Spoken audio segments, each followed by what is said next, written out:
Une pigeonne comme ta femme, il faut vraiment la chercher.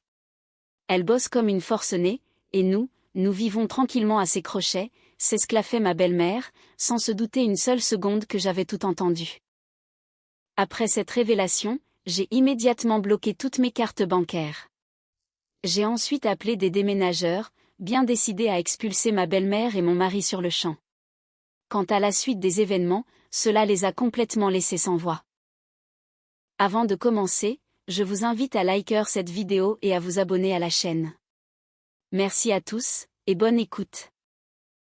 Valentine n'aurait jamais pensé que sa vie pourrait changer aussi radicalement, et ce, à cause d'une simple rencontre fortuite. En cette journée de mars, elle s'était rendue à un grand salon du bâtiment, exclusivement pour affaires. Son entreprise, petite mais très florissante, avait urgemment besoin de nouveaux fournisseurs de matériaux. Alors qu'elle se tenait devant un stand de carrelage en céramique, feuilletant attentivement un catalogue, elle sentit un regard posé sur elle. Un homme d'une trentaine d'années, vêtu d'un costume hors de prix et affichant un sourire confiant, s'approcha pour lui tendre sa carte de visite. Arthur Picard, promoteur immobilier, se présenta-t-il. Vous êtes sans doute architecte d'intérieur ? Vous avez un regard si professionnel sur ces matériaux. Valentine éclata de rire. Le compliment semblait sincère, dénué de toute galanterie convenue. Valentine, propriétaire d'une entreprise de construction. Je cherche des fournisseurs fiables, je ne suis pas là pour admirer la beauté des produits. C'est encore plus intéressant, répondit Arthur, sans se démonter. Pourrions-nous discuter d'une éventuelle collaboration autour d'un café ? J'ai justement quelques propositions qui pourraient retenir votre attention. Autour d'un cappuccino, dans le café situé au rez-de-chaussée du parc des expositions, Arthur lui parla de ses projets. Il mentionna un complexe résidentiel en banlieue, un lotissement de villas, ainsi que des plans d'expansion ambitieux. Il parlait avec assurance, en véritable connaisseur, citant des chiffres précis et des délais concrets. Votre entreprise est sur le marché depuis longtemps, s'enquit Valentine. 5 ans. J'ai commencé petit, mais aujourd'hui, nous gérons des volumes importants. Picard Bâtiment, vous en avez peut-être entendu parler ? Valentine secoua la tête. Dans leur ville, les entreprises de construction étaient légion, et il était humainement impossible de retenir tous les noms. Ce n'est pas grave, sourit Arthur. L'essentiel, c'est que les affaires marchent bien. Et vous, depuis combien de temps êtes-vous dans le métier ? 7 ans. J'ai commencé par la rénovation d'appartements, et maintenant, nous construisons des maisons individuelles. La conversation coulait de source, légère et naturelle. Arthur se révéla être un interlocuteur passionnant, doté d'un grand sens de l'humour, et totalement dépourvu de ce flirt insistant dont faisaient souvent preuve les hommes lors des événements professionnels. Et si nous prolongions cette discussion, proposa-t-il, alors que le salon s'apprêtait à fermer ses portes. Il y a un excellent restaurant, juste à côté. Valentine hésita une fraction de seconde. Ces 3 dernières années, elle s'était entièrement plongée dans son travail, reléguant sa vie privée au second plan. Mais cet homme avait quelque chose de séduisant, de rassurant. D'accord, accepta-t-elle. Pendant le dîner, ils ne parlèrent pas seulement de travail. Arthur lui raconta qu'il vivait avec sa mère, laquelle l'avait élevé seule après le décès de son père. Valentine, de son côté, partagea ses projets de développement pour son entreprise, ainsi que son rêve de faire construire sa propre maison à la campagne. Nous avons beaucoup de points communs, fit remarquer Arthur à la fin de la soirée. Nous sommes tous les deux des bourreaux de travail, et nous construisons notre avenir de nos propres mains. Les semaines suivantes défilèrent comme dans un rêve. Arthur se montra un cavalier très attentionné. Il l'appelait tous les jours, l'invitait au théâtre, à des expositions, et dans les endroits les plus fascinants de la ville. Valentine, peu à peu, s'éloignait de sa routine métro-boulot-dodo, s'autorisant enfin à profiter de la vie. Un mois après leur rencontre, elle décida de faire quelques recherches sur son entreprise. Ce n'était pas par méfiance, mais simplement par habitude professionnelle, pour évaluer un partenaire potentiel. Elle tapa « Picard Bâtiment » dans le moteur de recherche, et fronça immédiatement les sourcils. Le site web de l'entreprise paraissait bien trop simpliste, comme s'il avait été bricolé à la va-vite. De plus, le portfolio ne comptait que 3 projets réalisés, tous de très petite envergure. Valentine appela alors un architecte de sa connaissance. « Dis-moi, Michel, as-tu déjà entendu parler de Picard Bâtiment ? Le directeur s'appelle Arthur Picard. » « Non, ça ne me dit rien du tout. » « Pourquoi, tu comptes travailler avec eux ? » « Pour l'instant, on fait juste connaissance. » « Attends, je vais jeter un œil au registre du commerce. » 5 minutes plus tard, Michel la rappela, un peu perplexe. « C'est bizarre, l'entreprise est bien enregistrée, mais aucun grand projet n'y est associé. Le seul actionnaire est Picard, et le capital social est au strict minimum. » Valentine sentit son cœur se serrer. Cela signifiait qu'Arthur avait considérablement embelli l'ampleur de ses affaires. D'un autre côté, beaucoup de jeunes entrepreneurs aiment exagérer leur succès. Ce n'était pas, en soi, une raison suffisante pour rompre leur relation. Lors de leur rencontre suivante, elle s'enquit avec prudence.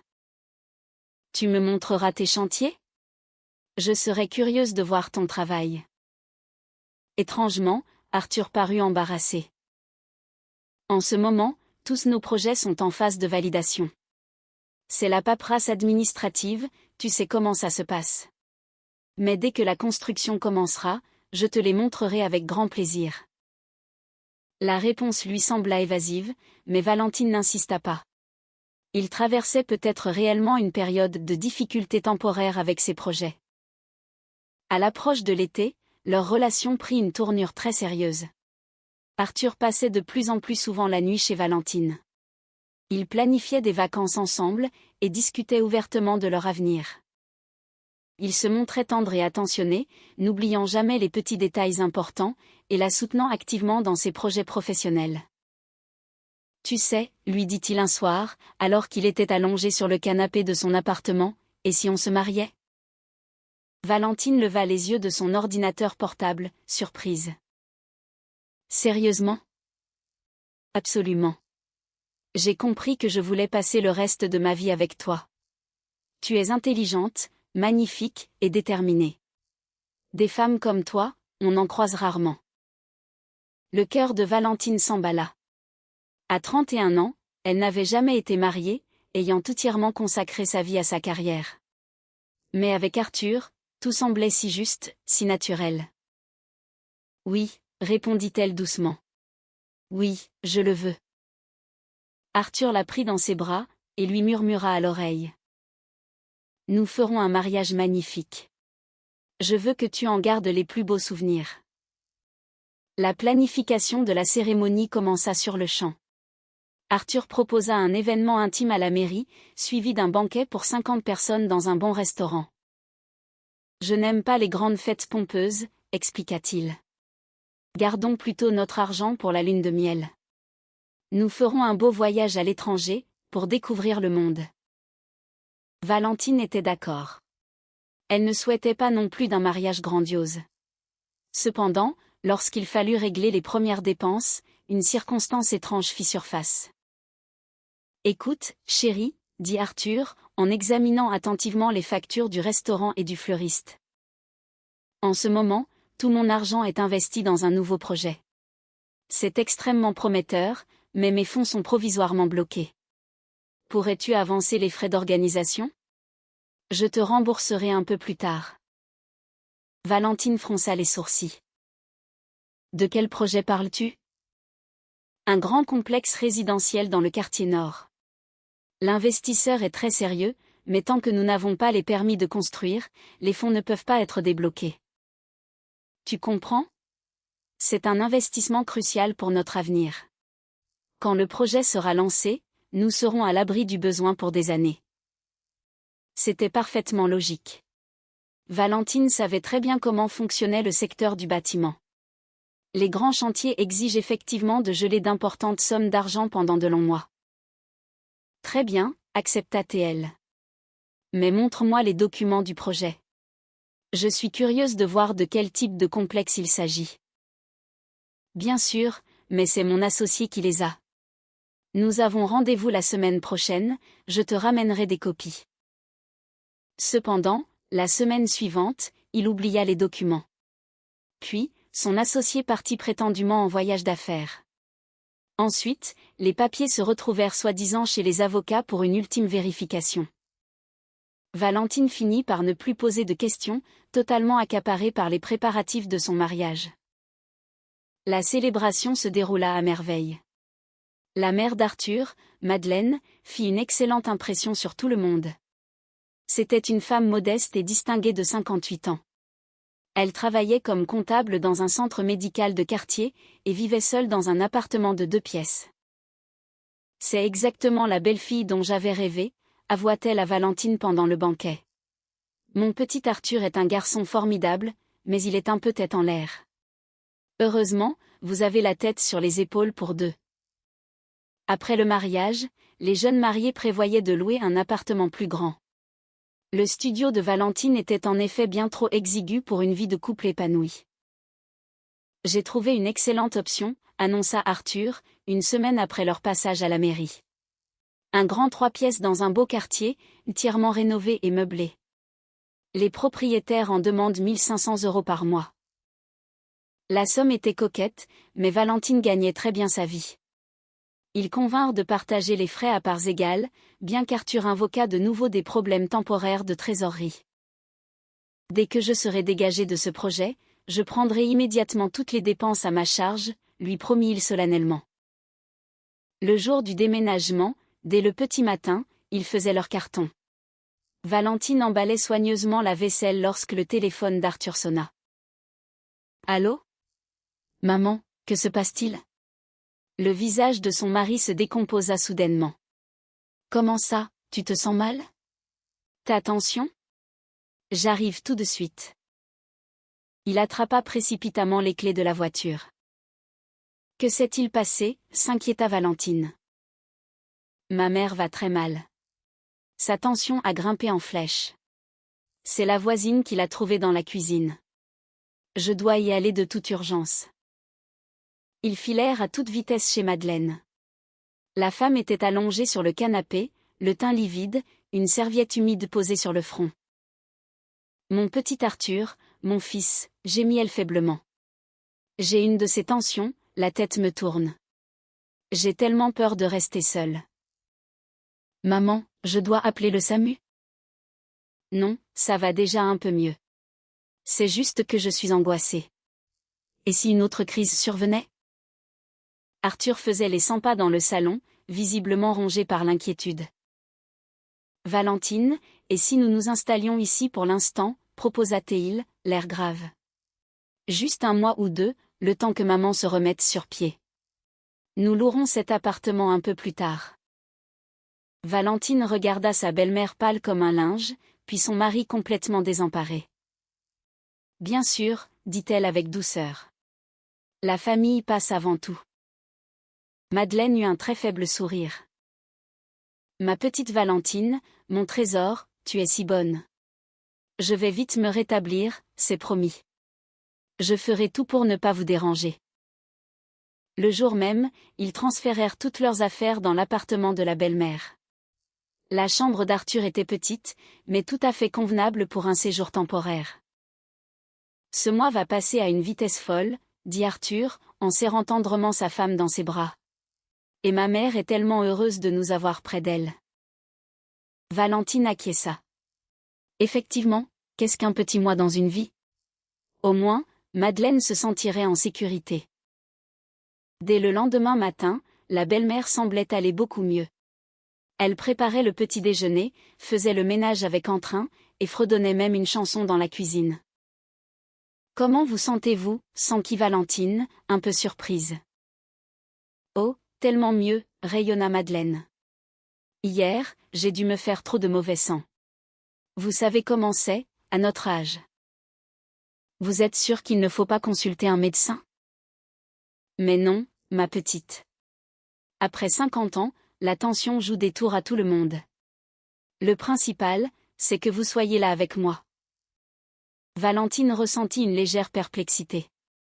La veille, sa belle-mère semblait vraiment à l'article de la mort, et aujourd'hui, elle débordait d'une énergie incroyable. Certes, le corps humain est imprévisible, mais un rétablissement aussi fulgurant paraissait tout de même suspect. Lors du petit déjeuner, Madeleine posa d'innombrables questions sur leur travail, leurs projets futurs, et s'intéressa de très près aux détails de leur relation. « Et votre voyage de noces, quand le prévoyez-vous » demanda-t-elle, curieuse. « Nous le repoussons pour le moment » répondit Arthur. « Mon projet exige une présence constante. » « Quel projet ?» s'intéressa la belle-mère. Arthur s'arrêta une seconde, cherchant ses mots. Un complexe résidentiel. Un énorme chantier, avec beaucoup de contraintes. Comme c'est intéressant. Et c'est loin d'ici ? Dans le quartier nord. Mais pour l'instant, ce ne sont que des travaux préparatoires. Valentine remarqua immédiatement que son mari parlait de ce projet à contre-cœur, sans cette passion et cet enthousiasme que démontrent habituellement les entrepreneurs lorsqu'ils évoquent des affaires prometteuses. Le soir venu, quand ils se retrouvèrent enfin seuls, elle décida de lui poser la question directement. « Arthur, tu pourrais tout de même me montrer les documents de ce projet ? Je suis du métier, je pourrais te donner un avis professionnel et objectif. » Son mari tourna brusquement la tête vers la fenêtre. « Valentine, c'est couvert par le secret professionnel. Mes partenaires m'interdisent formellement de montrer ces documents à des tiers. » « Mais je ne suis pas un tiers. Je suis ta femme. » « Je le comprends bien, mais les règles sont les règles. Patiente encore un peu, tu verras bientôt tout par toi-même. » Cette réponse évasive ne l'avait pas convaincue, mais Valentine choisit de ne pas insister davantage. Il était possible qu'Arthur soit réellement lié par des clauses de confidentialité très strictes. Une semaine s'écoula lentement. Madeleine se portait à merveille, affichant une santé de fer, mais il n'était plus du tout question de déménager. Bien au contraire, la belle-mère répétait sans cesse à quel point il était agréable et chaleureux de vivre tous ensemble. C'est tellement plus économique et convivial, affirmait-elle souvent. Pourquoi dépenser des fortunes dans un loyer, alors que nous avons largement assez de place ici ? Valentine commençait à réaliser que cette fameuse solution provisoire risquait de s'éterniser. Et ce n'était, malheureusement, que le début. Un mois se transforma très vite en 2, puis en 3. À chaque fois que Valentine abordait le sujet d'un appartement indépendant, de nouvelles excuses tombaient du ciel pour repousser le départ. « Maman n'est pas encore totalement remise », disait Arthur d'un ton protecteur. « Et puis, pourquoi se presser ? Nous économisons une somme coquette, que nous pourrons investir dans quelque chose de vraiment utile. » Ce qui était qualifié des « utiles » concernait généralement, et de manière systématique, les besoins de la famille. Tantôt, le réfrigérateur de Madeleine se mettait à faire un bruit suspect. Tantôt, le lave-linge essorait mal les vêtements. Ou bien, il devenait soudainement urgent d'acheter de nouveaux meubles pour le salon. « Ma petite Valentine chérie », disait la belle-mère, feuilletant des catalogues de décoration avec passion. « Regarde ce canapé, il est tout bonnement fait pour notre salon. C'est vrai qu'il est un peu cher, mais quelle qualité exceptionnelle. » Valentine finissait toujours par payer, s'efforçant de fermer les yeux sur ces dépenses qui ne cessaient de grimper. Après tout, ils économisaient réellement sur le loyer. Et puis, la famille reste la famille. S'ils avaient besoin d'aide, pourquoi refuser de leur en donner ? Pourtant, elle commença à relever des détails de plus en plus troublants dans le comportement de son mari. Chaque matin, Arthur se préparait scrupuleusement pour aller travailler. Il enfilait un costume impeccable, prenait son attaché-caisse, et évoquait d'un ton sérieux des réunions cruciales et des urgences à régler. Il rentrait souvent tard le soir, l'air épuisé et profondément irritable. « Comment avance le projet ?» demandait régulièrement Valentine pour prendre des nouvelles. « Ça avance doucement » soupirait-il. « La bureaucratie, tu sais ce que c'est. Un coup il manque une autorisation, un coup l'expertise prend du retard. Mais on devrait bientôt avoir le feu vert définitif. » Un jour, vers la fin de l'été, Valentine termina son travail plus tôt que d'habitude. Elle décida alors de passer au bureau d'Arthur pour lui faire la surprise de l'inviter à déjeuner. Il avait mentionné, au détour d'une conversation, que son agence se trouvait dans un grand centre d'affaires, avenue de la République. Le bâtiment abritait de nombreuses sociétés, mais aucun des gardiens à l'accueil n'avait jamais entendu parler de Picard Bâtiment. « Vous savez à quel étage ils sont ?» lui demanda l'homme de garde, intrigué. « Je ne sais pas exactement, mon mari ne me l'a jamais précisé. » C'est vraiment étrange. Je travaille ici depuis 2 ans, je connais tous les locataires de vue. Je vous assure qu'il n'y a aucun monsieur Picard parmi eux. Une onde d'angoisse traversa Valentine. Se pourrait-il qu'Arthur ait changé de bureau sans penser à l'en informer? Ou avait-elle simplement confondu l'adresse? Elle décida de l'appeler. « Salut chérie. Où es-tu en ce moment? » Sur le chantier, dans le quartier nord. Pourquoi, un problème? Je voulais passer te voir au bureau, pour t'inviter à déjeuner. Oh, ça ne va pas être possible aujourd'hui. J'ai une montagne de problèmes avec les sous-traitants à régler. Je vais courir toute la journée. On se verra plutôt ce soir, à la maison. Valentine raccrocha, un goût amer dans la bouche. Quelque chose, dans le ton de son mari, sonnait faux, comme s'il était en train de se justifier maladroitement. Une semaine plus tard, le hasard se chargea de dissiper ses doutes. Alors qu'elle traversait le centre-ville pour se rendre à un rendez-vous client, Valentine aperçut une silhouette familière près de l'entrée d'un immense centre commercial. C'était Arthur. Vêtu d'un jean et d'un simple t-shirt, il flânait et entrait dans le bâtiment. Il était 13h30, en pleine journée de travail. Son cœur se mit à battre la chamade. Peut-être était-il en pause déjeuner, ou avait-il donné rendez-vous à un client dans l'un des cafés de la galerie? Valentine gara précipitamment sa voiture et décida de le suivre. Elle monta au premier étage, où se trouvaient les restaurants et la zone de loisirs, mais ne le vit nulle part. Elle redescendit au rez-de-chaussée, fouilla les allées du regard, toujours personne. C'est finalement au 2e étage qu'elle le repéra. Il était devant le cinéma, en train d'acheter un ticket pour une séance de l'après-midi. Seul. Valentine se cacha hâtivement derrière un gros pilier et l'observa. Arthur avait l'air détendu, paisible, et ne ressemblait en rien à un homme d'affaires débordé par des urgences. Il acheta tranquillement un grand paquet de pop-corn, un soda, et disparut dans la salle obscure. Dans la tête de Valentine, tout se bousculait. Ainsi, au lieu de travailler sur ses chantiers, son mari passait ses journées au cinéma? Qu'en était-il de ses affaires urgentes, de ses fameuses réunions, et de ses innombrables problèmes avec les sous-traitants? Valentine s'assit sur un banc de la galerie marchande, s'efforçant de rassembler ses esprits. Peut-être qu'Arthur traversait vraiment une crise majeure avec son projet, et qu'il avait besoin de se changer les idées? Chacun gère le stress à sa manière. Mais les doutes, désormais semés, refusaient de la laisser en paix. Le soir venu, pendant le dîner, elle lui demanda avec la plus grande prudence comment avançaient les travaux sur le site. « On a réglé les soucis avec les sous-traitants ? » « Tant bien que mal, oui, » répondit Arthur, gardant les yeux obstinément rivés sur son assiette. « Mais demain, j'ai encore une tonne de rendez-vous. C'est un projet très complexe, il y a toujours des imprévus qui surgissent. » Il mentait effrontément. Valentine le ressentait au plus profond de ses tripes. Mais dans quel but? Et surtout, où passait-il ses journées, s'il n'était ni au bureau, ni sur son chantier? Le lendemain, elle prit la décision de le filer. Elle regarda Arthur quitter l'appartement, impeccable dans son costume, son attaché-caisse à la main. Elle prit sa voiture et le suivit à bonne distance.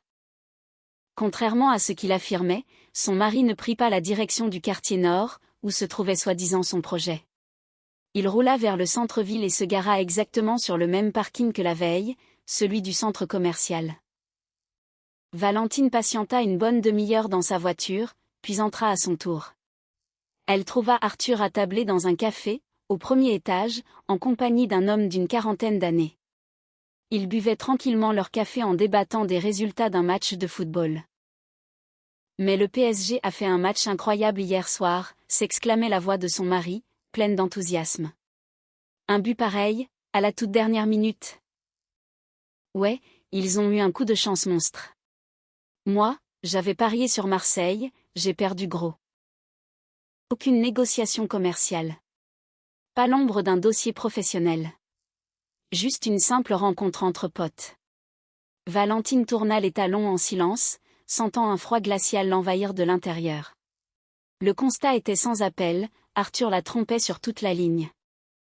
Chaque jour, il jouait le rôle de l'homme d'affaires accaparé, alors qu'en réalité, il se la coulait douce. Mais dans ce cas, d'où provenait son argent? Car il lui offrait régulièrement des cadeaux, et participait aux dépenses du foyer, même si sa part restait inférieure à celle de Valentine. Le soir même, elle décida d'aller droit au but.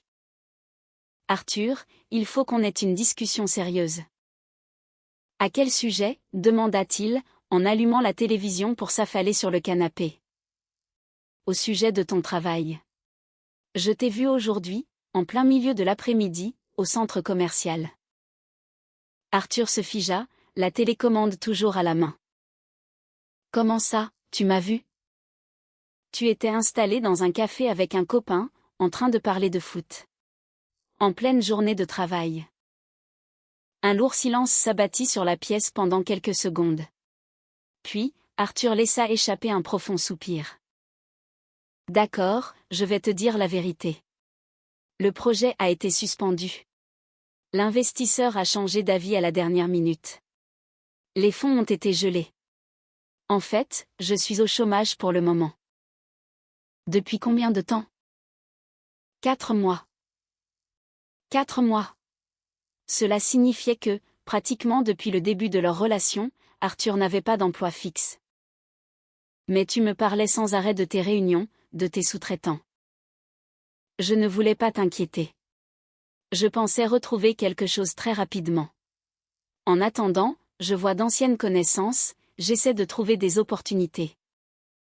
L'explication tenait la route. Valentine ressentit même une pointe de soulagement.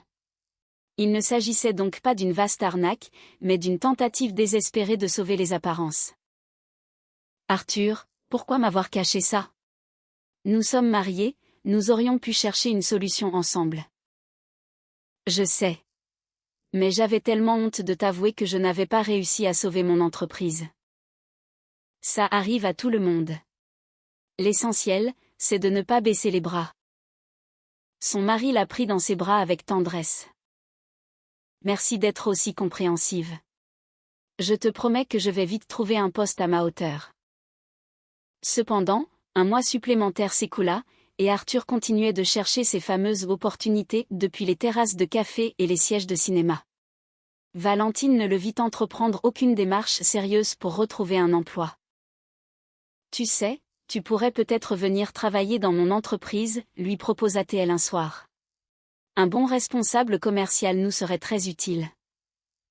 Sûrement pas, trancha rapidement Arthur. J'ai l'habitude d'être mon propre patron, pas de recevoir des ordres. Je trouverai mon propre chemin. Cette réponse la déçut profondément. Autrement dit, son mari préférait paresser à ses frais, plutôt que d'accepter un travail honnête. Et pendant ce temps, les factures s'accumulaient. Zinaïda. Ou plutôt, Madeleine, trouvait régulièrement de nouvelles urgences vitales pour le bien-être du foyer.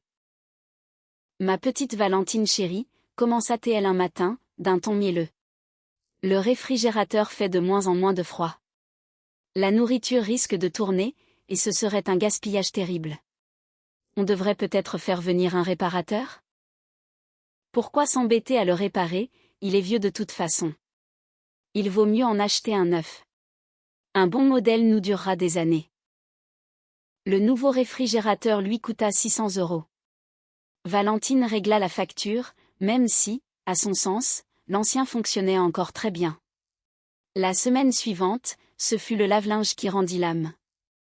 Un mois plus tard, la belle-mère décréta qu'une climatisation dans le salon était absolument vitale. C'est impossible de survivre avec cette chaleur, plaidait-elle. Et puis, vous êtes jeune, vous devez préserver votre santé. Chaque nouvelle dépense était soigneusement justifiée par Madeleine, toujours sous le noble couvert de l'intérêt familial. Valentine commençait à se rendre compte que sa belle-mère maniait la culpabilité avec brio, mais il était gênant de s'y opposer. Après tout, cette femme les hébergeait, cuisinait et faisait le ménage. Refuser de l'aider aurait semblé faire preuve d'ingratitude. À l'automne, un événement inattendu poussa Valentine à se poser de très sérieuses questions.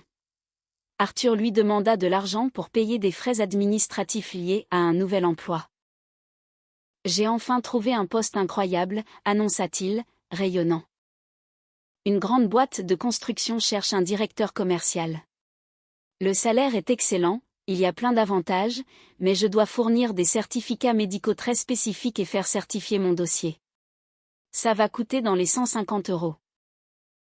Valentine lui donna l'argent avec joie, soulagée de voir que son mari avait enfin décroché un travail. Mais 3 jours plus tard, alors qu'elle rangeait des papiers dans l'entrée, elle tomba par hasard sur un document officiel de Pôle emploi. La lettre, pliée en 4, dépassait de la poche de la veste d'Arthur. Elle déplia la feuille, et son sang ne fit qu'un tour. C'était une attestation prouvant qu'Arthur Picard était inscrit comme demandeur d'emploi depuis 8 mois. 8 mois. Cela voulait dire que, bien avant même qu'ils ne se rencontrent, son mari était déjà au chômage.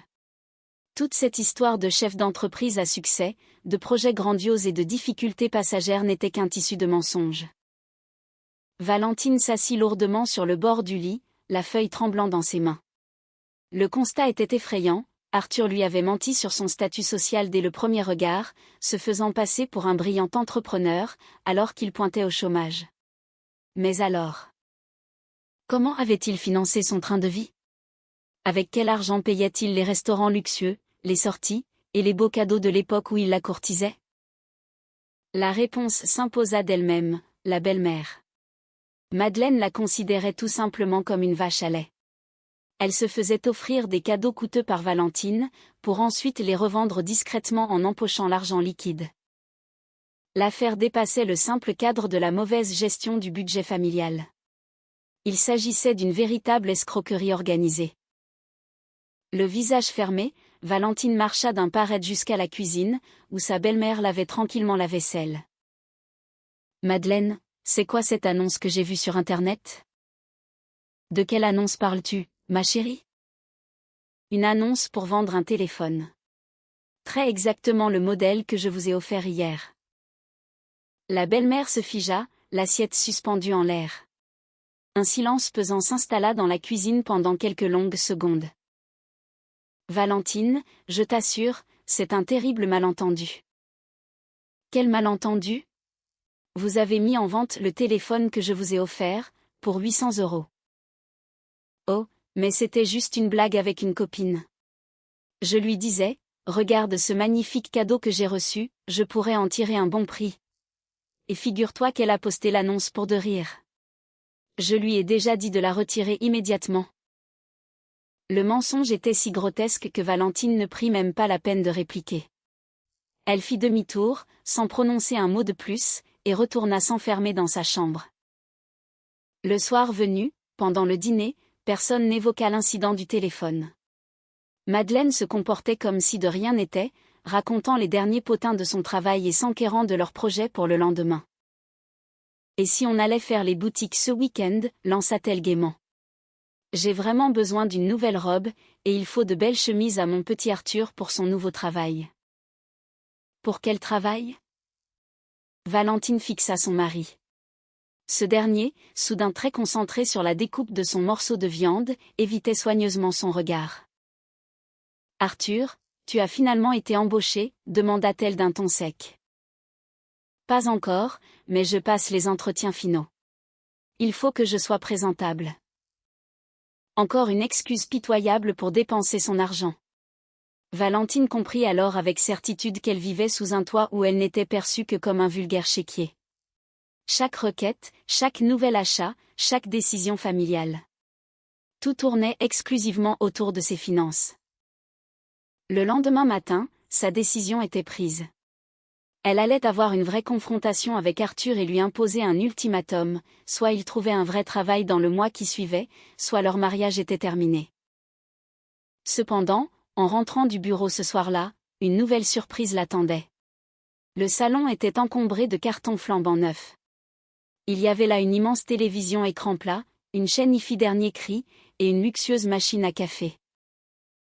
Qu'est-ce que c'est que tout ça demanda-t-elle à sa belle-mère, abasourdie.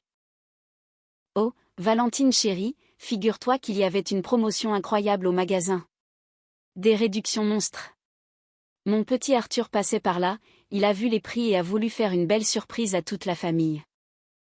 Valentine s'approcha pour examiner les étiquettes. Le montant total des achats avoisinait les 1200 €. Et il a payé ça avec quel argent? Eh bien, je lui ai donné ma carte, bredouilla Madeleine, soudain gênée. On a pris sur le budget familial. Le budget familial, qui, rappelons-le, n'était alimenté que par le seul salaire de Valentine. Et pourquoi faire de tels achats sans m'avoir consulté? Mais ma petite chérie, c'est pour nous tous. On passera de merveilleuses soirées ensemble à regarder des films, à écouter de la musique, et on boira d'excellents cafés. Valentine fit le tour des cartons, détaillant la marchandise. Tout était très haut de gamme, et surtout, totalement superflu. Leurs anciens appareils fonctionnaient encore très bien.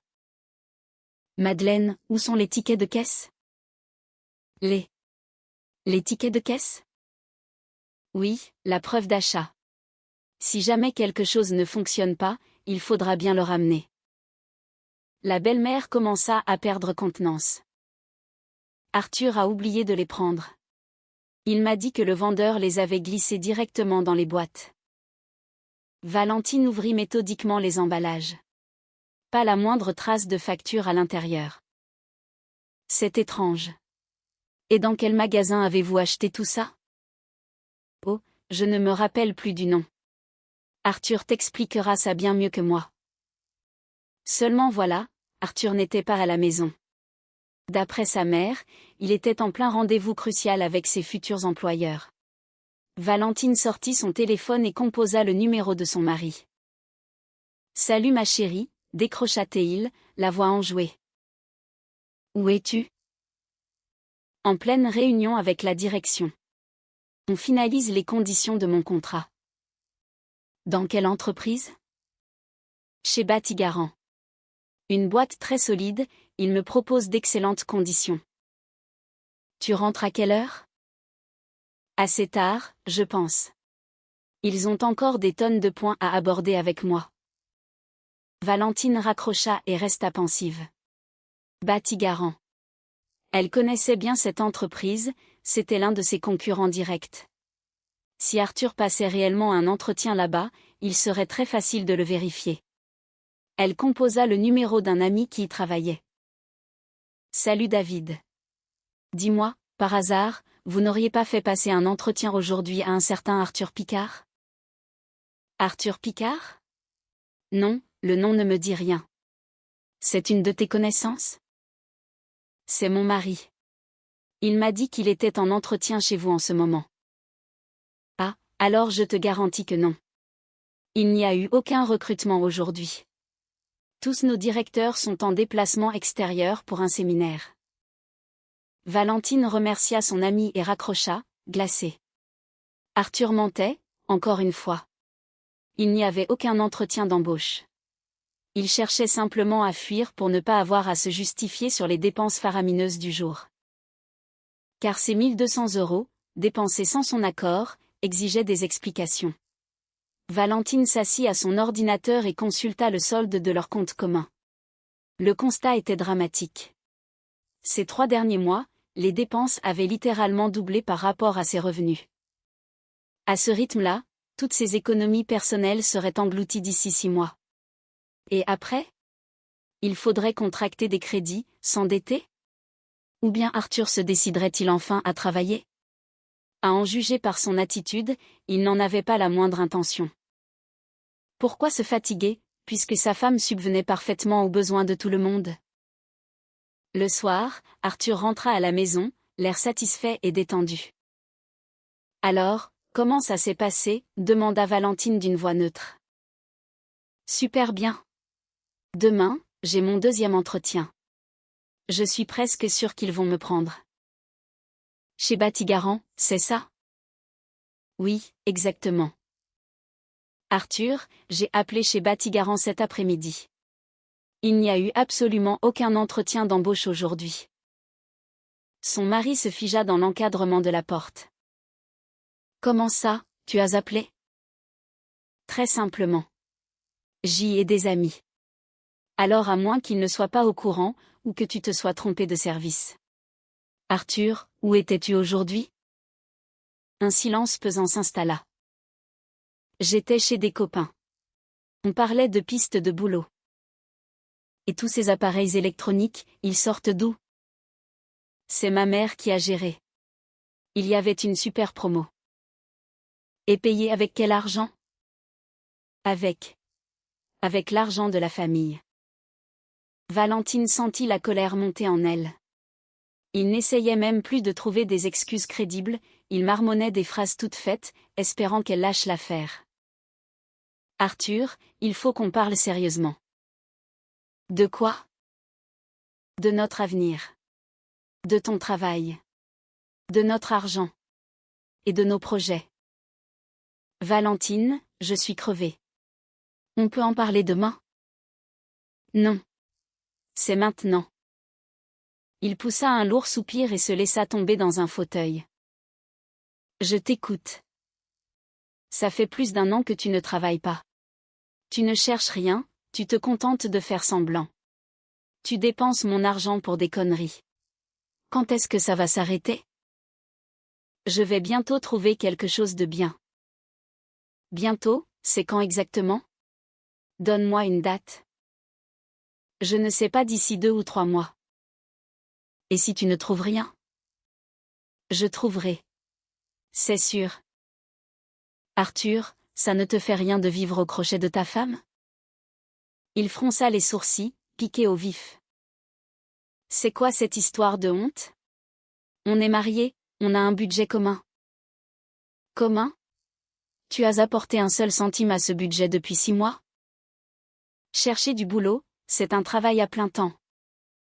Quel travail? Traîner dans des cafés avec tes potes? Tu exagères, Valentine. Je fais vraiment des efforts pour trouver un poste à ma hauteur. Après une année de recherche, avec mon CV et mon réseau. Arthur se leva, agacé, et se mit à arpenter le salon. Tu ne te rends pas compte, le marché de l'emploi est hyper tendu en ce moment.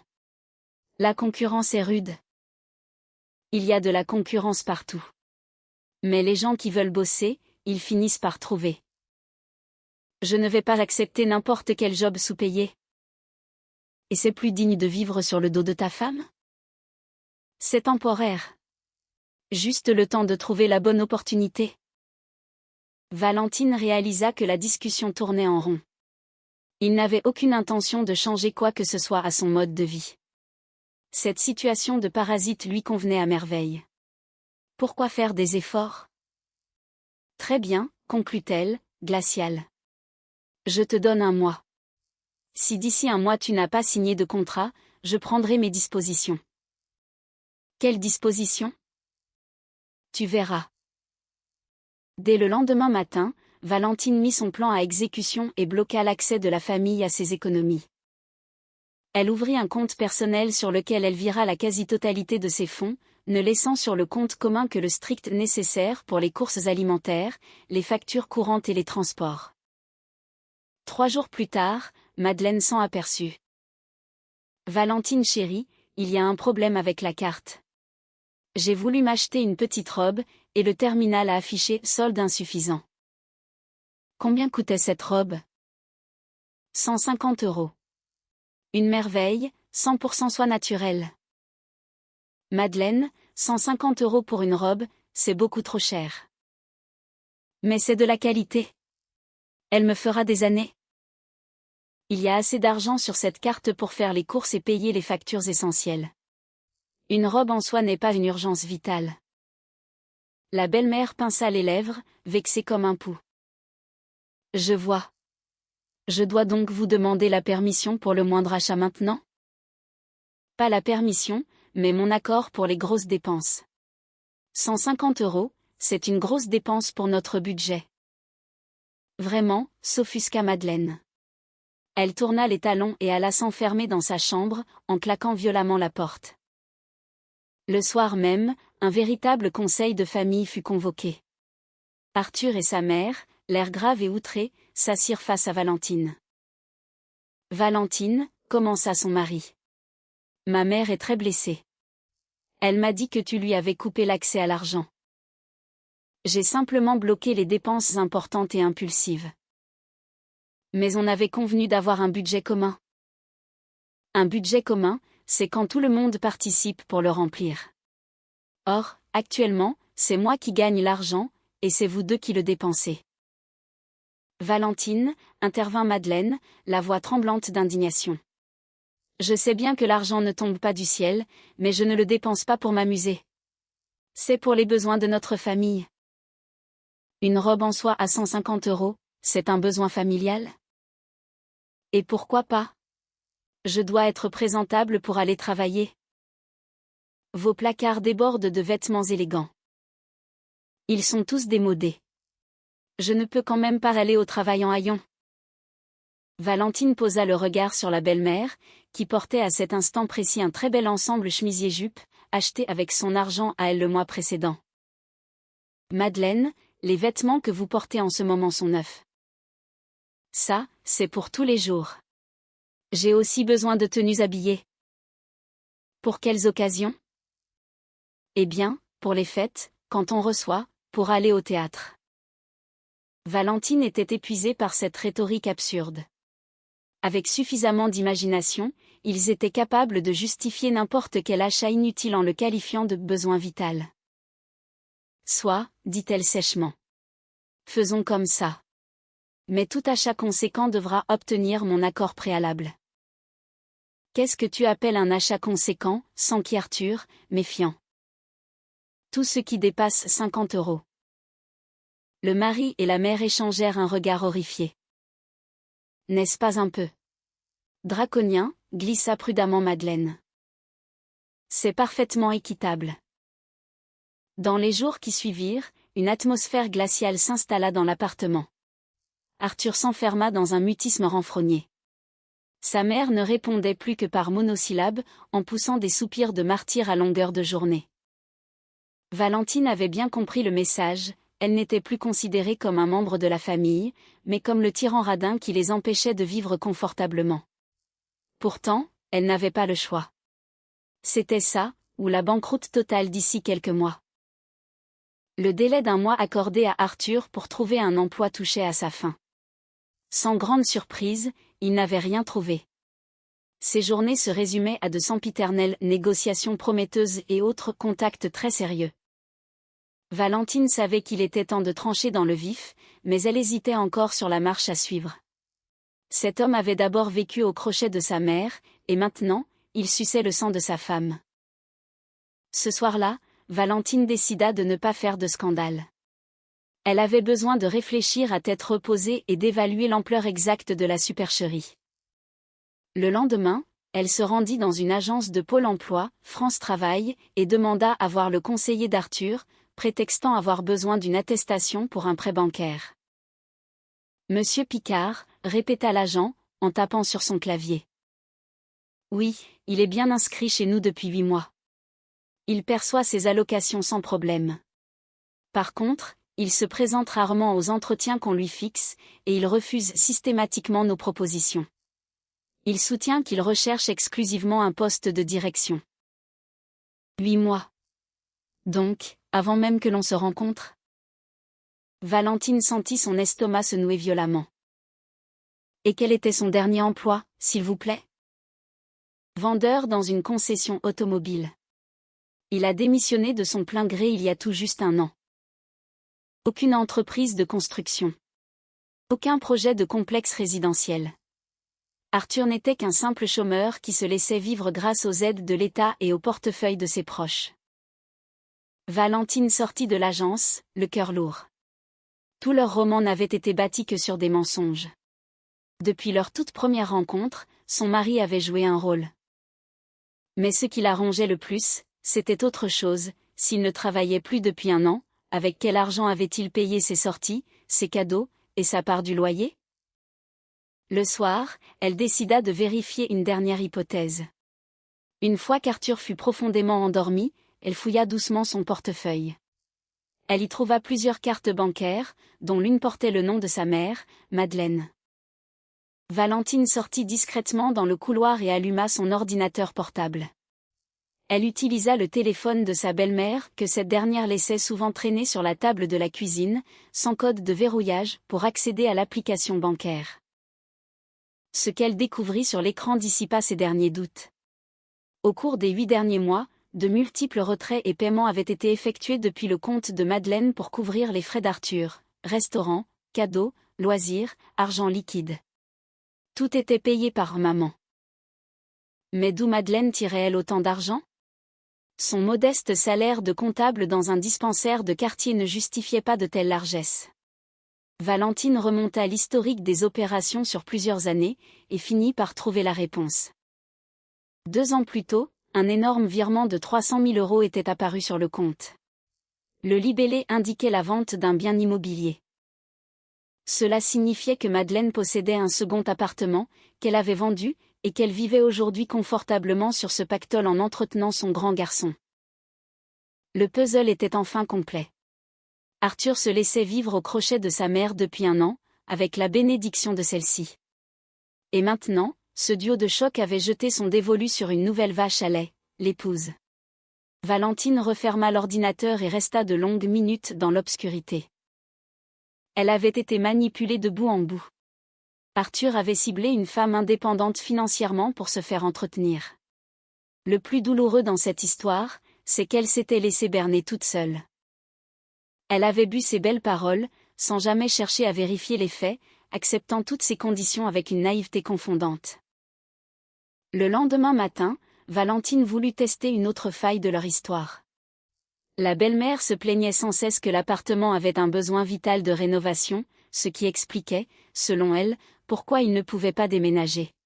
« Dites-moi, Madeleine, à quel moment comptez-vous lancer les travaux de rénovation » demanda-t-elle innocemment en buvant son café. « Oh, ma petite chérie, je repousse sans arrêt. Il faut d'abord trouver de bons artisans, ensuite choisir les matériaux. C'est un tel casse-tête. Je pourrais m'en occuper, si vous voulez. J'ai un excellent carnet d'adresses dans le bâtiment. Ne vous dérangez surtout pas pour moi. Je me débrouillerai. Ça ne me dérange pas du tout. On pourrait au moins faire un devis pour estimer le coût des travaux. » Madeleine commença à s'agiter sur sa chaise. « Valentine, ma douce, ne précipitons rien. Psychologiquement, je ne suis pas encore prête à affronter des travaux. Toute cette poussière, ce bruit, ces ouvriers dans les pattes. » Valentine insista pour faire le tour du propriétaire. Elle inspecta minutieusement les murs, les plafonds, les peintures, la plomberie. L'appartement n'avait besoin d'aucun rafraîchissement. Tout avait été refait à neuf récemment, sans doute 2 ou 3 ans auparavant. Les papiers peints étaient impeccables, les parquets brillaient, la salle de bain était moderne et en parfait état. « Mais Madeleine, tout est nickel chez vous » s'exclama Valentine. « Pourquoi vouloir faire des travaux ?» La belle-mère rougit, décontenancée. « Eh bien, j'aimerais changer de style, rafraîchir un peu l'ambiance. Pourtant, vous m'aviez affirmé que ces travaux étaient urgents et vitaux pour pouvoir vivre ici correctement. C'est que je suis peut-être un peu trop exigeante sur le confort. » Valentine eut confirmation de ce qu'elle redoutait, cette histoire de rénovation n'était qu'un immense mensonge de plus. Personne n'avait jamais eu l'intention de faire des travaux. C'était juste un prétexte bien ficelé pour l'obliger à vivre sous le même toit qu'eux. Le soir, elle décida de provoquer une confrontation avec son mari. « Arthur, il faut qu'on parle. De ton travail, de nos projets, de notre avenir. » « Bien sûr, mon amour. Qu'est-ce qui te tracasse ? » ? « Hier, je suis passée à ton agence Pôle emploi. » Le visage de son mari se pétrifia. « Pourquoi as-tu fait ça ? » ? « Pour connaître la vérité. Tu es inscrit au chômage depuis 8 mois. Ce qui veut dire que tu ne travaillais déjà plus avant même qu'on se rencontre. » Arthur baissa les yeux, mutique. « Ce qui implique que toute ton histoire d'entreprise du bâtiment, tes grands projets, tes prétendues difficultés temporaires. Tout ça, c'était du vent. » Valentine, sois directe. C'est ça. Ton histoire était un mensonge du début à la fin? Oui, murmura-t-il finalement. C'était un mensonge. Pourquoi? J'avais peur que tu ne me prennes pas au sérieux si je t'avouais que j'étais au chômage. Je m'étais dit que j'allais retrouver un vrai job, et que je te dirais tout à ce moment-là. Mais ça fait presque un an, Arthur. C'est quel genre de travail que tu cherchais, assis dans des cafés ou dans des salles de cinéma? Il releva brusquement la tête. Comment tu sais ça? Je t'ai suivi. Alors, tu cherchais quoi, exactement? Un poste qui me correspond.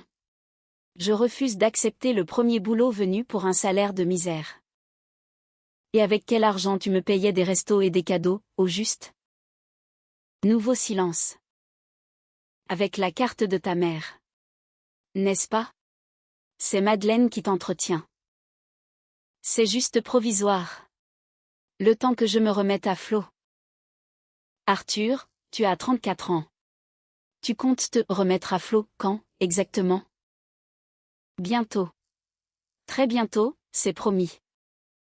Valentine était submergée par le dégoût et la colère. Même le dos au mur, son mari continuait à s'accrocher à ses illusions. Et cette histoire de gros travaux de rénovation chez ta mère, c'est aussi un mensonge? Quoi? Non. L'appartement a vraiment besoin de travaux. Arthur, j'ai tout inspecté ce matin. Cet appartement est en parfait état. Le mari resta sans voix, pris au piège. En résumé, toi et ta mère avez décidé que j'allais devenir votre compte en banque. Vous m'avez tendu un piège, et maintenant vous vous prélassez à mes frais. Mais pas du tout, s'emporta Arthur. Je t'aime, Valentine. Et je vais trouver un travail, je te le jure. Quand? Dans un an? Dans 2 ans? Ou peut-être jamais? Je vais trouver. Je te le jure. Mais sa voix tremblait, dénuée de toute conviction. Il n'y avait plus que de la rancœur et de l'irritation d'avoir été démasquée de la sorte. Cette nuit-là, Valentine ne ferma pas l'œil, allongée à côté de l'homme qui avait détruit toutes ses illusions. Peu de temps auparavant, elle pensait être mariée à un entrepreneur brillant et dynamique, elle se retrouvait dans le lit d'un parasite de la pire espèce, incapable de se remettre en question. Au petit déjeuner, le lendemain matin, Madeleine s'enquit de leur projet pour le week-end avec son entrain habituel. Et si on allait au théâtre? Ou bien on pourrait passer le week-end dans la maison de campagne de mon ami? Valentine dévisagea sa belle-mère, se demandant si elle était au courant de la conversation de la veille. Vu son attitude guillerette, Arthur avait sans doute déjà briefé sa mère. Pourtant, Madeleine souriait de toutes ses dents, la servait avec affection, et lui demandait des nouvelles de son entreprise. Dis-moi, Valentine chérie, on ne pourrait pas s'acheter une nouvelle télé, lança-t-elle innocemment en lui servant du thé. L'image de celle-ci est vraiment de mauvaise qualité. Valentine jeta un coup d'œil à l'écran plat géant fixé au mur. La télévision était un modèle très récent, et l'image était impeccable. Madeleine, cette télé fonctionne parfaitement. Oh, mais ma petite chérie, s'exclama la belle-mère en joignant les mains. J'ai vu en magasin des modèles extraordinaires. Une technologie de pointe, avec Internet, des jeux intégrés, et un écran gigantesque. C'est exactement ce qu'il faut pour nos soirées en famille. Mais je vous répète que celle-ci est très bien. Elle marche, oui, mais elle ne procure aucun plaisir. Le nouveau modèle coûte à peine 400 €. Pour notre budget, c'est une broutille. 400 € pour un caprice. La veille encore, cette même femme se plaignait de ne pas pouvoir s'offrir un pauvre manteau à 80 €. Valentine comprit alors la mécanique implacable de la belle-mère. Madeleine l'habituait insidieusement, à petite dose, à débourser son argent pour la maison. D'abord pour des urgences, puis pour des envies de confort, et maintenant pour des achats de pur luxe. On gardera l'ancienne pour l'instant, trancha Valentine, inflexible. La belle-mère pinça les lèvres avec amertume. C'est vous qui voyez. Je pensais juste que, pour le bien-être de la famille, on ne comptait pas. Cette phrase claqua comme une gifle morale. En clair, tu es une femme radine qui prive sa famille de confort. Valentine voyait le tableau avec une clarté aveuglante. Arthur et sa mère fonctionnaient comme un cartel redoutable. Lui jouait le mari aimant, frappé par une mauvaise passe. Elle jouait la vieille maman au grand cœur, offrant le gîte aux jeunes mariés par bonté d'âme. En coulisses, c'était une escroquerie parfaitement rodée pour siphonner ses comptes en banque.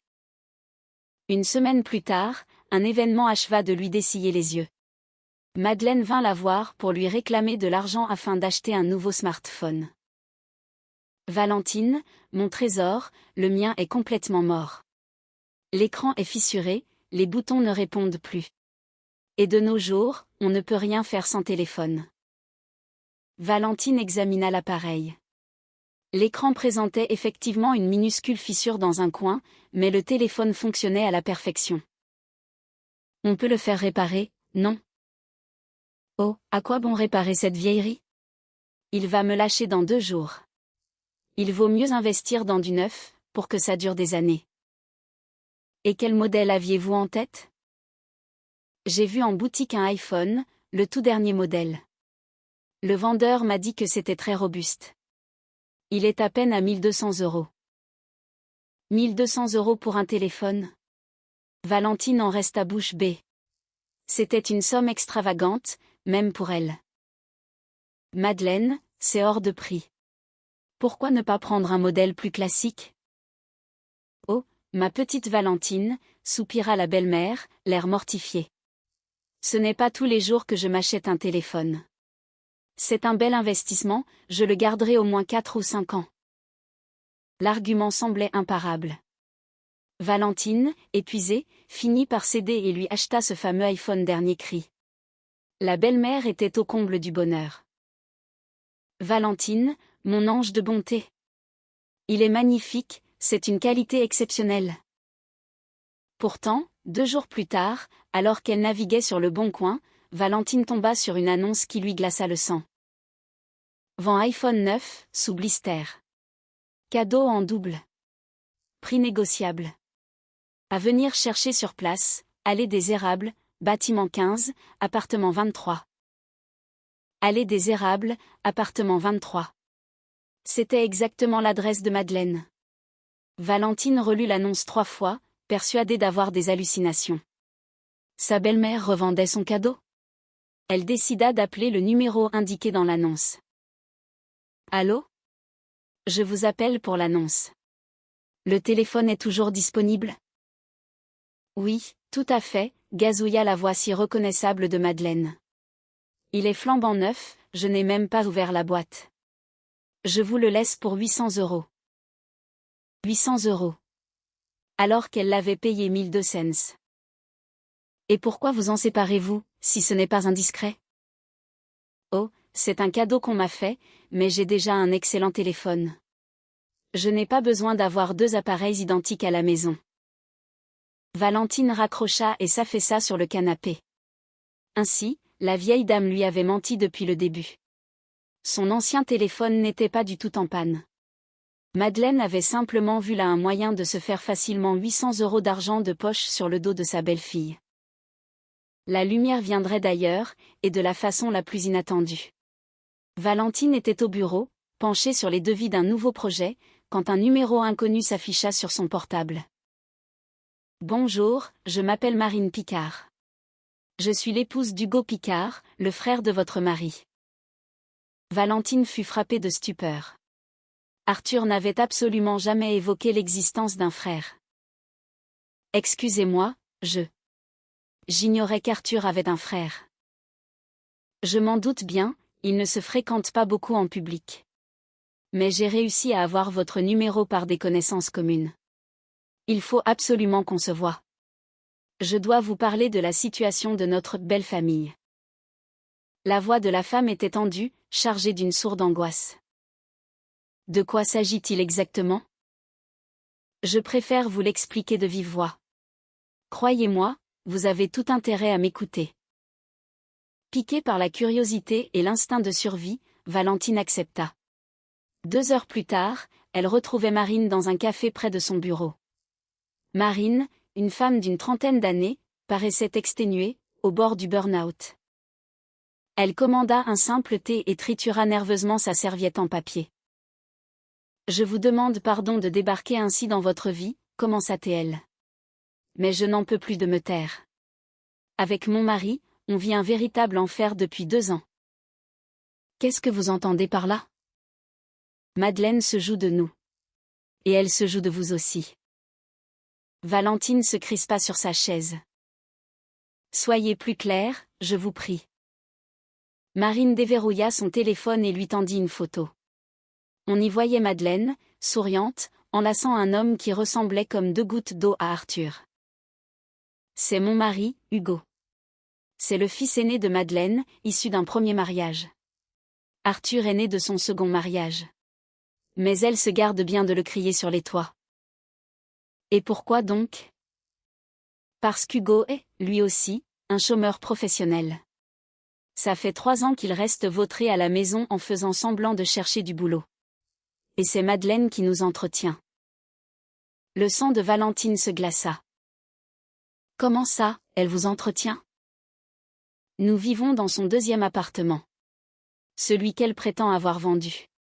En réalité, elle l'a simplement mis à mon nom pour dissimuler son patrimoine. Mais c'est elle qui nous verse de l'argent tous les mois pour vivre.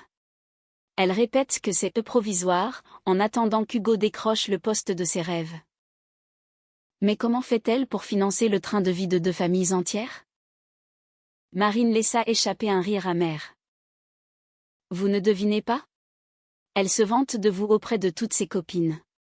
Elle répète à qui veut l'entendre que son petit Arthur a déniché une vraie mine d'or, une femme riche, travailleuse, et surtout, incroyablement crédule.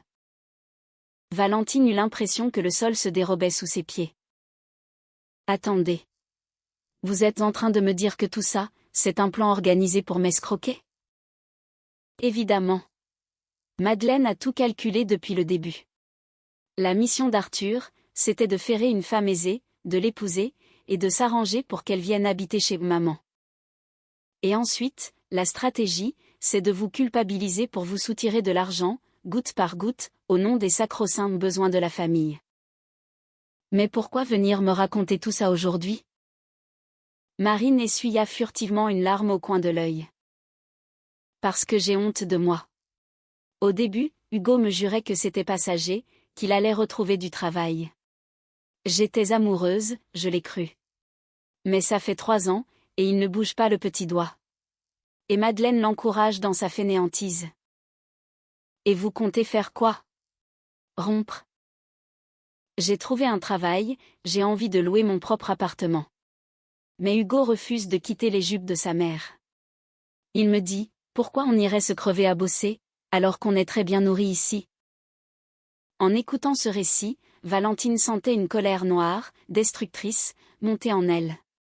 Madeleine finançait donc l'oisiveté de ses 2 fils adultes et de leurs épouses respectives.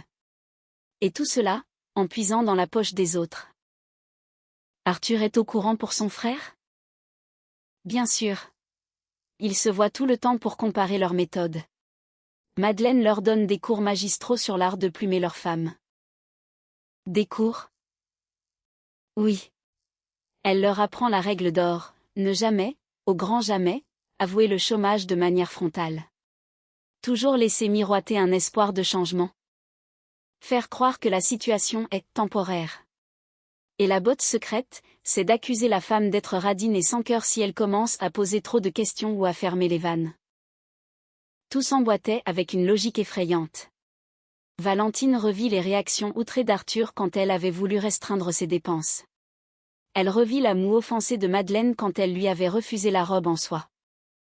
Ce n'était pas de l'incompréhension familiale, c'était une méthode d'extorsion parfaitement rodée.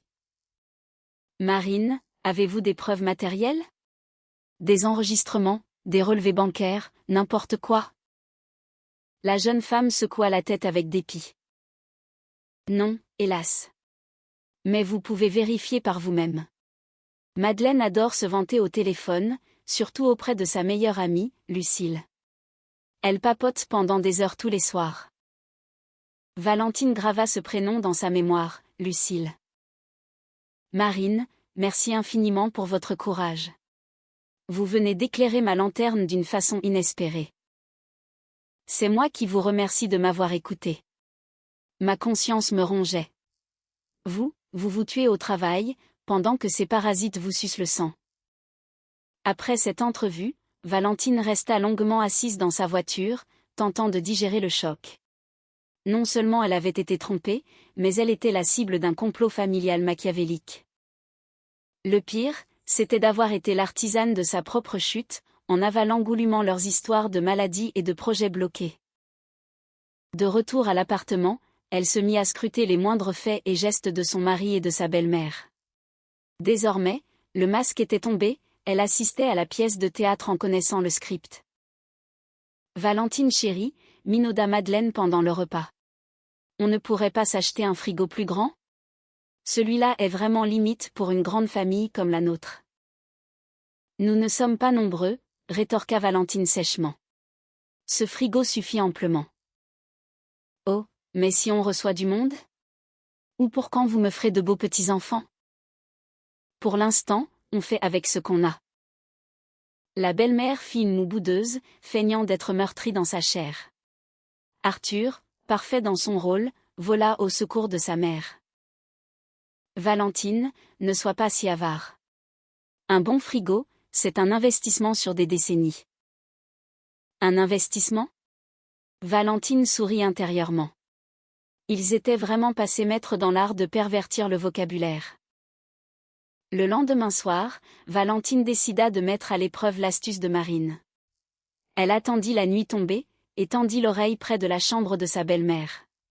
Madeleine était effectivement pendue au téléphone. Valentine s'approcha à pas de loup et colla son oreille contre la porte. « Lucille, ma chérie, si tu savais à quel point ma petite Valentine est devenue capricieuse. Elle m'a refusé un frigo neuf. Elle ose me dire qu'elle n'a pas envie de gaspiller son argent. Et tu as bien raison de lui tenir tête, gloussait la voix crépitante de Lucille dans le haut-parleur. Si tu lui cèdes un pouce de terrain, elle va vous bouffer tout cru. C'est sûr. Mon petit Arthur a eu le nez creux avec elle. C'est une bosseuse, l'argent rentre à flot. Mais alors, quel sale caractère. Elle devient d'une radinerie effroyable. À toi de l'éduquer, ma grande. Joue sur la corde sensible, répète-lui que quand on aime sa famille, on ne compte pas. Ça marche à tous les coups avec les femmes. C'est ce que je tue à faire. Mais c'est une vraie tête de mule. Elle a même refusé d'acheter une nouvelle télé. Ne t'en fais pas, elle finira par plier. L'essentiel, c'est qu'Arthur reste de ton côté et te soutienne. Ah, mon Arthur, c'est un génie. Il comprend tout, et il soutient toujours sa maman chérie. Valentine s'éloigna silencieusement de la porte. L'horreur était totale. Elle discutait ouvertement de la façon de la traire comme une vache, et planifiait les prochaines ponctions sur son compte bancaire. Une semaine plus tard, un nouvel événement finit d'achever le tableau. Arthur lui demanda de l'accompagner pour rencontrer les futurs partenaires de son fameux nouveau projet. Valentine, j'ai l'occasion de m'associer sur un business génial, plastronata-t-il pendant le petit déjeuner. La construction de résidences privées. C'est le secteur le plus rentable du moment. Intéressant. Et qui sont ces partenaires? Des investisseurs que je connais de longue date. Des gars très sérieux, prêts à mettre beaucoup d'argent sur la table. Et qu'est-ce que je viens faire là-dedans? Ils veulent te rencontrer, que tu leur parles de ton expérience. Ils veulent s'assurer qu'ils ont affaire à une équipe de professionnels. Valentine fit semblant d'être ravie et accepta. Le rendez-vous était fixé au samedi, dans un grand restaurant. Mais dès le vendredi, par précaution, elle appela Marine. Marine, dites-moi. Arthur a-t-il parlé à Hugo d'une rencontre avec des investisseurs ce week-end? Non. Pourquoi? Il prétend voir ses nouveaux partenaires demain, et exige ma présence. C'est très suspect. Hugo et Arthur se racontent tout. Si ce projet existait, Hugo le saurait. Vous pouvez essayer d'en savoir plus? Laissez-moi 1 heure, je vous rappelle. Moins d'une heure plus tard, le téléphone sonnait. Valentine, il n'y a pas le moindre investisseur. Hugo vient de me lâcher le morceau, Arthur a prévu un grand numéro de charme pour vous convaincre d'investir vos économies dans une société fictive. Comment ça? Il va vous faire croire que ses partenaires sont prêts à signer, mais qu'il manque un apport personnel de sa part. Et il va vous supplier d'avancer la somme manquante. Et ensuite? Ensuite, il n'y aura jamais de société. L'argent ira directement dans la poche de la famille pour financer leurs loisirs. Valentine sentit la haine affluer dans ses veines. Non content de vivre à ses frais, il voulait maintenant la dépouiller de l'intégralité de son capital en la poussant à investir dans le vide. Elle se rendit malgré tout au fameux rendez-vous. Elle brûlait d'envie de voir de ses propres yeux jusqu'où son mari était capable de pousser le cynisme et la comédie. Dans le restaurant luxueux, Arthur lui présenta deux hommes d'âge mûr. Le premier se présenta comme David Martin, directeur d'un grand fonds d'investissement. Le second, Serge Laurent, prétendait être un expert en urbanisme. L'entretien dura une bonne heure. Les faux partenaires questionnèrent Valentine sur son parcours, flattèrent son expertise, et se montrèrent extrêmement enthousiastes à l'idée d'une collaboration. Ce projet est une mine d'or, affirma David Martin avec aplomb. Un lotissement de villas de très haut standing. Nous sommes prêts à injecter 200 000 € d'entrée de jeu. Et quel est le budget total requis, fit mine de s'intéresser Valentine. 300 000 € pour amorcer la pompe, le reste suivra selon l'avancée du chantier. Il manque donc 100 000 €. C'est exact. Arthur nous a laissé entendre que vous seriez en mesure de financer cette dernière tranche. Valentine opina du chef, feignant la réflexion. Pourquoi pas avez-vous les documents? Le business plan, les permis de construire, les statuts de la société? Les deux hommes échangèrent un regard furtif. C'est que... Les documents sont chez nos avocats pour validation. Je vois. Et quand seront-ils disponibles? D'ici une semaine ou deux, grand maximum. Parfait, j'attendrai d'avoir les papiers entre les mains. En sortant du restaurant, Arthur rayonnait. Alors, quelle est ton impression? Ce sont des pointures, n'est-ce pas? Très impressionnant, en effet, opina Valentine. Je trouve juste curieux qu'il se déplace à un tel rendez-vous sans le moindre document. C'est la bureaucratie, chérie. Les papiers naviguent de bureau en bureau. Tu as vérifié leur entreprise, au moins? Arthur se raidit. Pourquoi je ferais ça?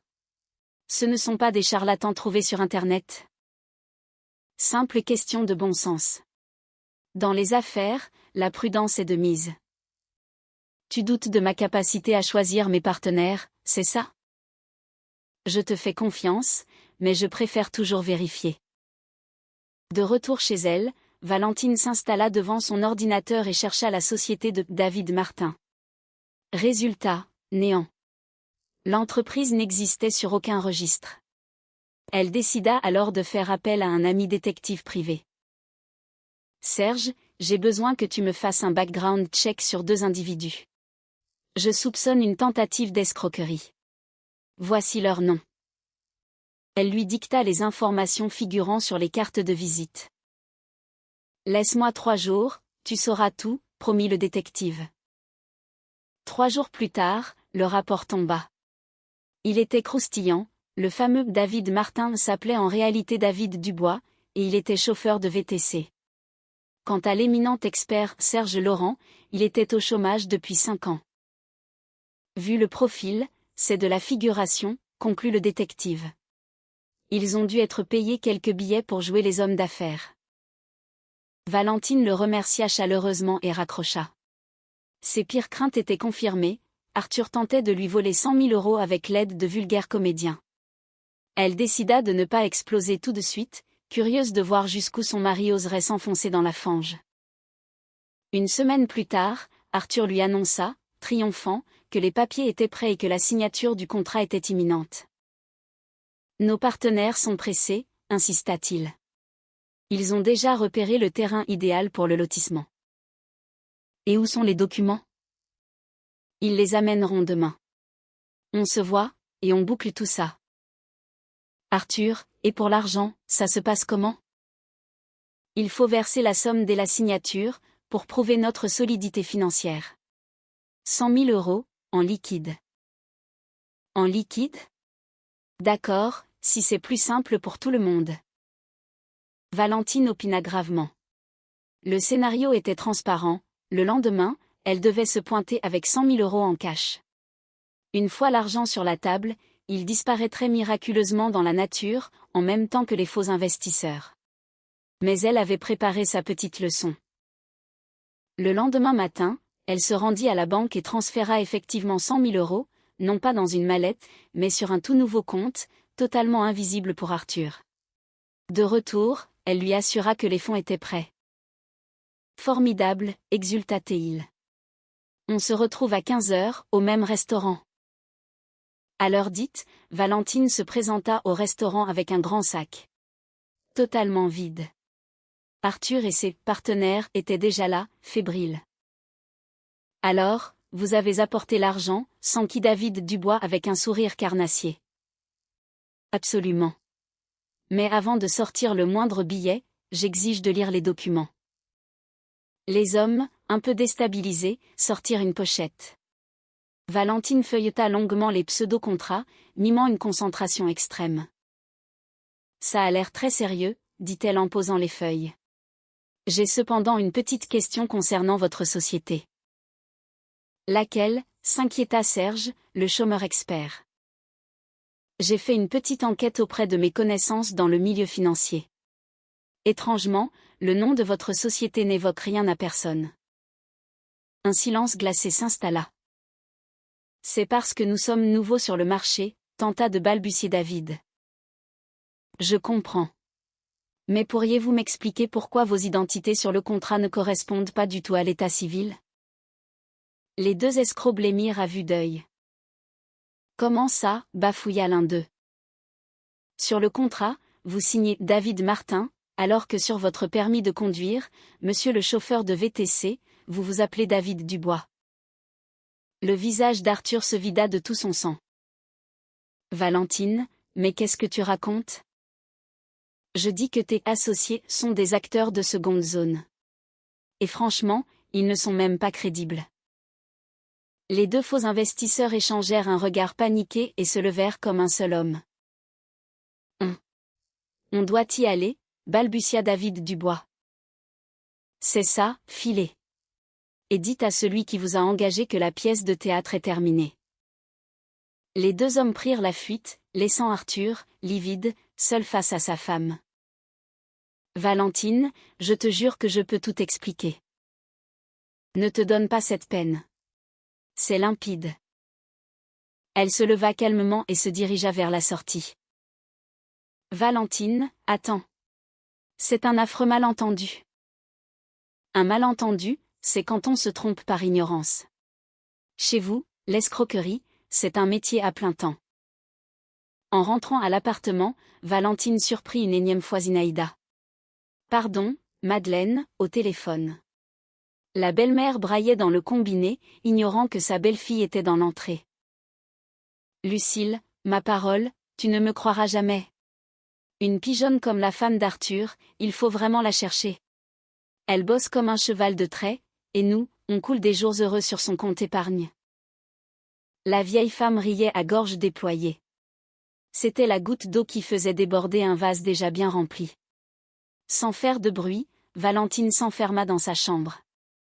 Elle sortit son téléphone et bloqua, une bonne fois pour toutes, la totalité des cartes bancaires liées au compte de la famille.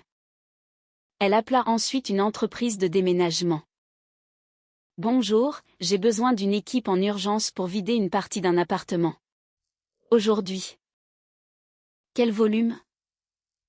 Les affaires personnelles de 2 adultes. Vêtements, documents, petit électroménager. On peut être là dans 1 heure. Parfait. Elle enchaîna avec un deuxième appel, destiné à un serrurier. Bonjour, il me faut une intervention immédiate pour changer les serrures de mon domicile, ce soir. Je peux être là vers 19 heures. C'est d'accord. Quand Arthur rentra piteusement à la maison, il découvrit Valentine en train d'emballer ses affaires dans des cartons à la chaîne. Mais qu'est-ce que tu fais, bégaya-t-il, tétanisé. Je fais vos cartons. Vous quittez cet appartement. Maintenant. Comment ça, on le quitte? J'ai dit ce que j'ai dit. Je refuse de financer plus longtemps une mafia familiale. Madeleine jaillit de sa chambre en poussant des cris d'orfraie. Valentine. Mais vous avez perdu l'esprit? Non, je viens juste de le retrouver. Je vous expulse. Mais vous n'avez pas le droit, c'est mon appartement. C'est faux. J'ai fait vérifier le cadastre et le registre des successions. Cet appartement appartenait à votre défunt mari. À sa mort, il a été légué à parts égales à vos 2 enfants. Ce qui inclut Arthur. Et son frère, Hugo. Le visage de la belle-mère devint gris cendre. Comment osez-vous fouiller dans ma vie? Qui vous a parlé d'Hugo? Peu importe mes sources. L'important, c'est que j'ai percé à jour votre petite entreprise de raquettes. À cet instant précis, on frappa à la porte. Les déménageurs. Valentine leur désigna le tas de cartons. Messieurs, tout ceci est à embarquer. Je vous donne l'adresse de livraison. Valentine, tu es complètement dingue, hurla Arthur. On ne bougera pas d'ici. Oh que si, vous allez bouger, et tout de suite. Et si on refuse? Si vous refusez, ces charmants déménageurs balanceront vos affaires par la fenêtre, et j'appellerai la police pour vous faire sortir par la force. Arthur fit un pas vers elle et tenta de lui saisir le bras. Valentine eut un vif mouvement de recul et le foudroya du regard. Ne pose plus jamais la main sur moi. Si tu me touches, je porte plainte pour agression. Mais tu veux qu'on aille où, bon sang? Chez Hugo. Dans le fameux 2e appartement de votre mère, celui qu'elle prétend avoir vendu pour vous apitoyer. Madeleine suffoquait, incapable de formuler une phrase cohérente. Mais d'où sortez-vous toutes ces horreurs? De la bouche de Marine, la femme de votre fils aîné. Elle a eu la gentillesse de m'expliquer en détail comment vous formiez vos fils à escroquer leurs femmes. Les déménageurs vidaient les lieux à une vitesse impressionnante. Valentine leur griffonna l'adresse du 2e appartement de Madeleine sur un bout de papier. Vous déposez tout ça à cette adresse, messieurs. Arthur et sa mère se tenaient au milieu du salon dévasté, pitoyables, ne sachant plus où se cacher. Valentine, je t'en supplie, calmons-nous et parlons-en comme des adultes, pleurnicha Arthur. On n'a plus rien à se dire. Ton mensonge a commencé à la minute où tu m'as tendu ta carte de visite. Mais c'est faux. Je t'aime pour de vrai. Tu aimes ma carte black, oui. Moi, je ne suis qu'un distributeur automatique à tes yeux. Tu te trompes. Arrête ton cinéma, Arthur. Tu as fait semblant de bosser pendant 1 an. J'ai surpris ta mère au téléphone, elle me traitait de pigeonne qui bosse comme un cheval de trait pour entretenir vos fesses. Tu oses encore me parler d'amour? La belle-mère tenta une dernière manœuvre de victimisation. Ma petite Valentine.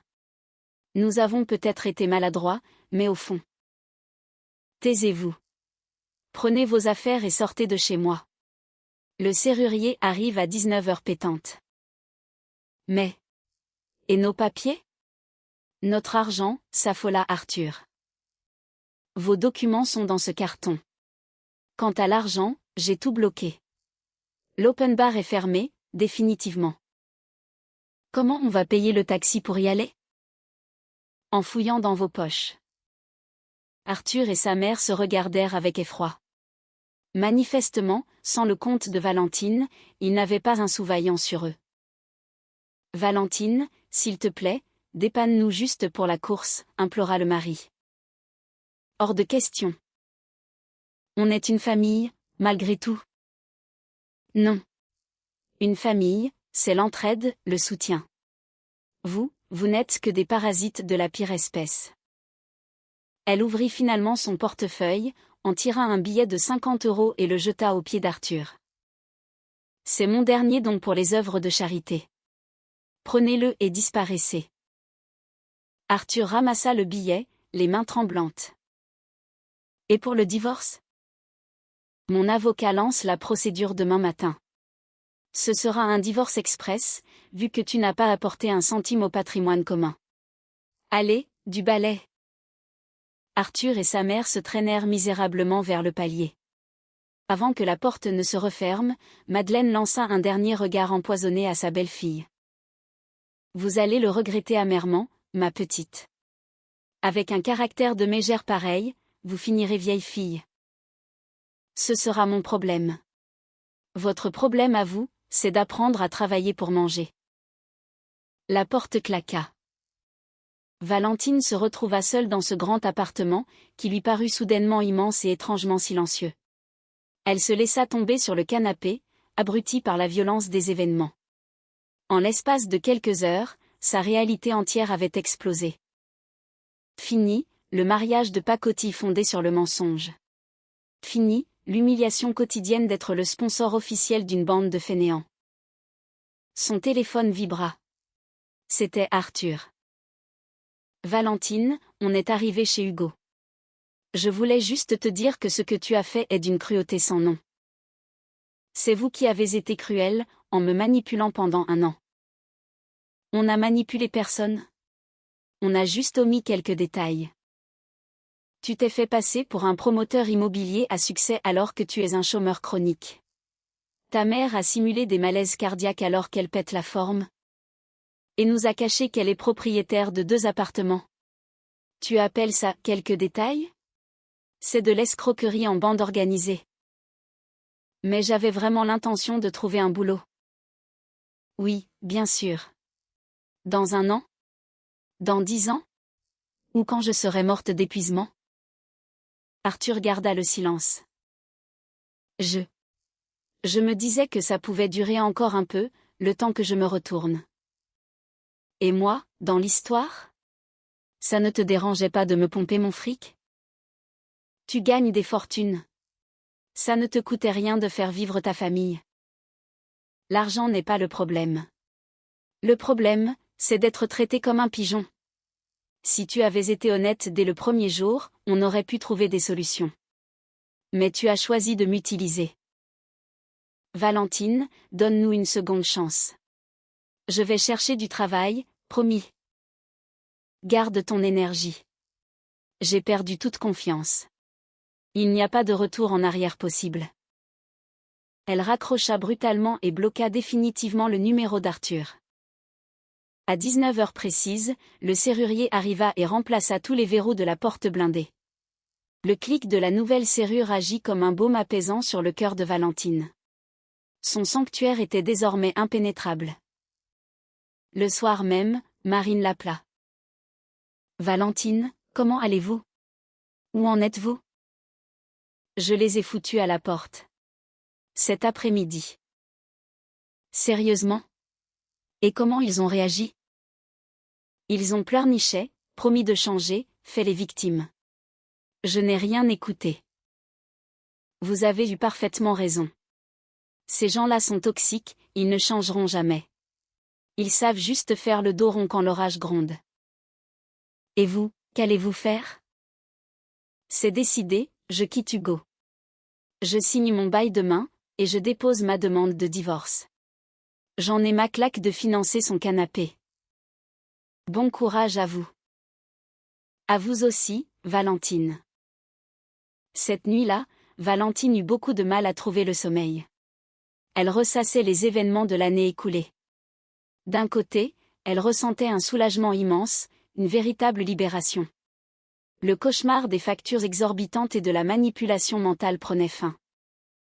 Mais d'un autre côté, la douleur de la trahison était cuisante. Elle avait partagé sa vie pendant 1 an avec un acteur de composition. Arthur n'avait jamais été un mari aimant, juste un escroc au sang-froid. Ses mots doux, ses attentions, ses fleurs, tout cela n'était qu'un scénario élaboré pour la dépouiller de son argent. Et que dire de Madeleine? Sous ses airs de retraitée inoffensive et bienveillante se cachait une prédatrice redoutable, ayant élevé 2 parasites en guise de fils. Au petit matin, Valentine se leva avec une résolution inébranlable, elle n'éprouverait aucun regret. Oui, elle avait perdu 1 an de sa vie. Oui, elle avait englouti de l'argent et beaucoup d'illusions.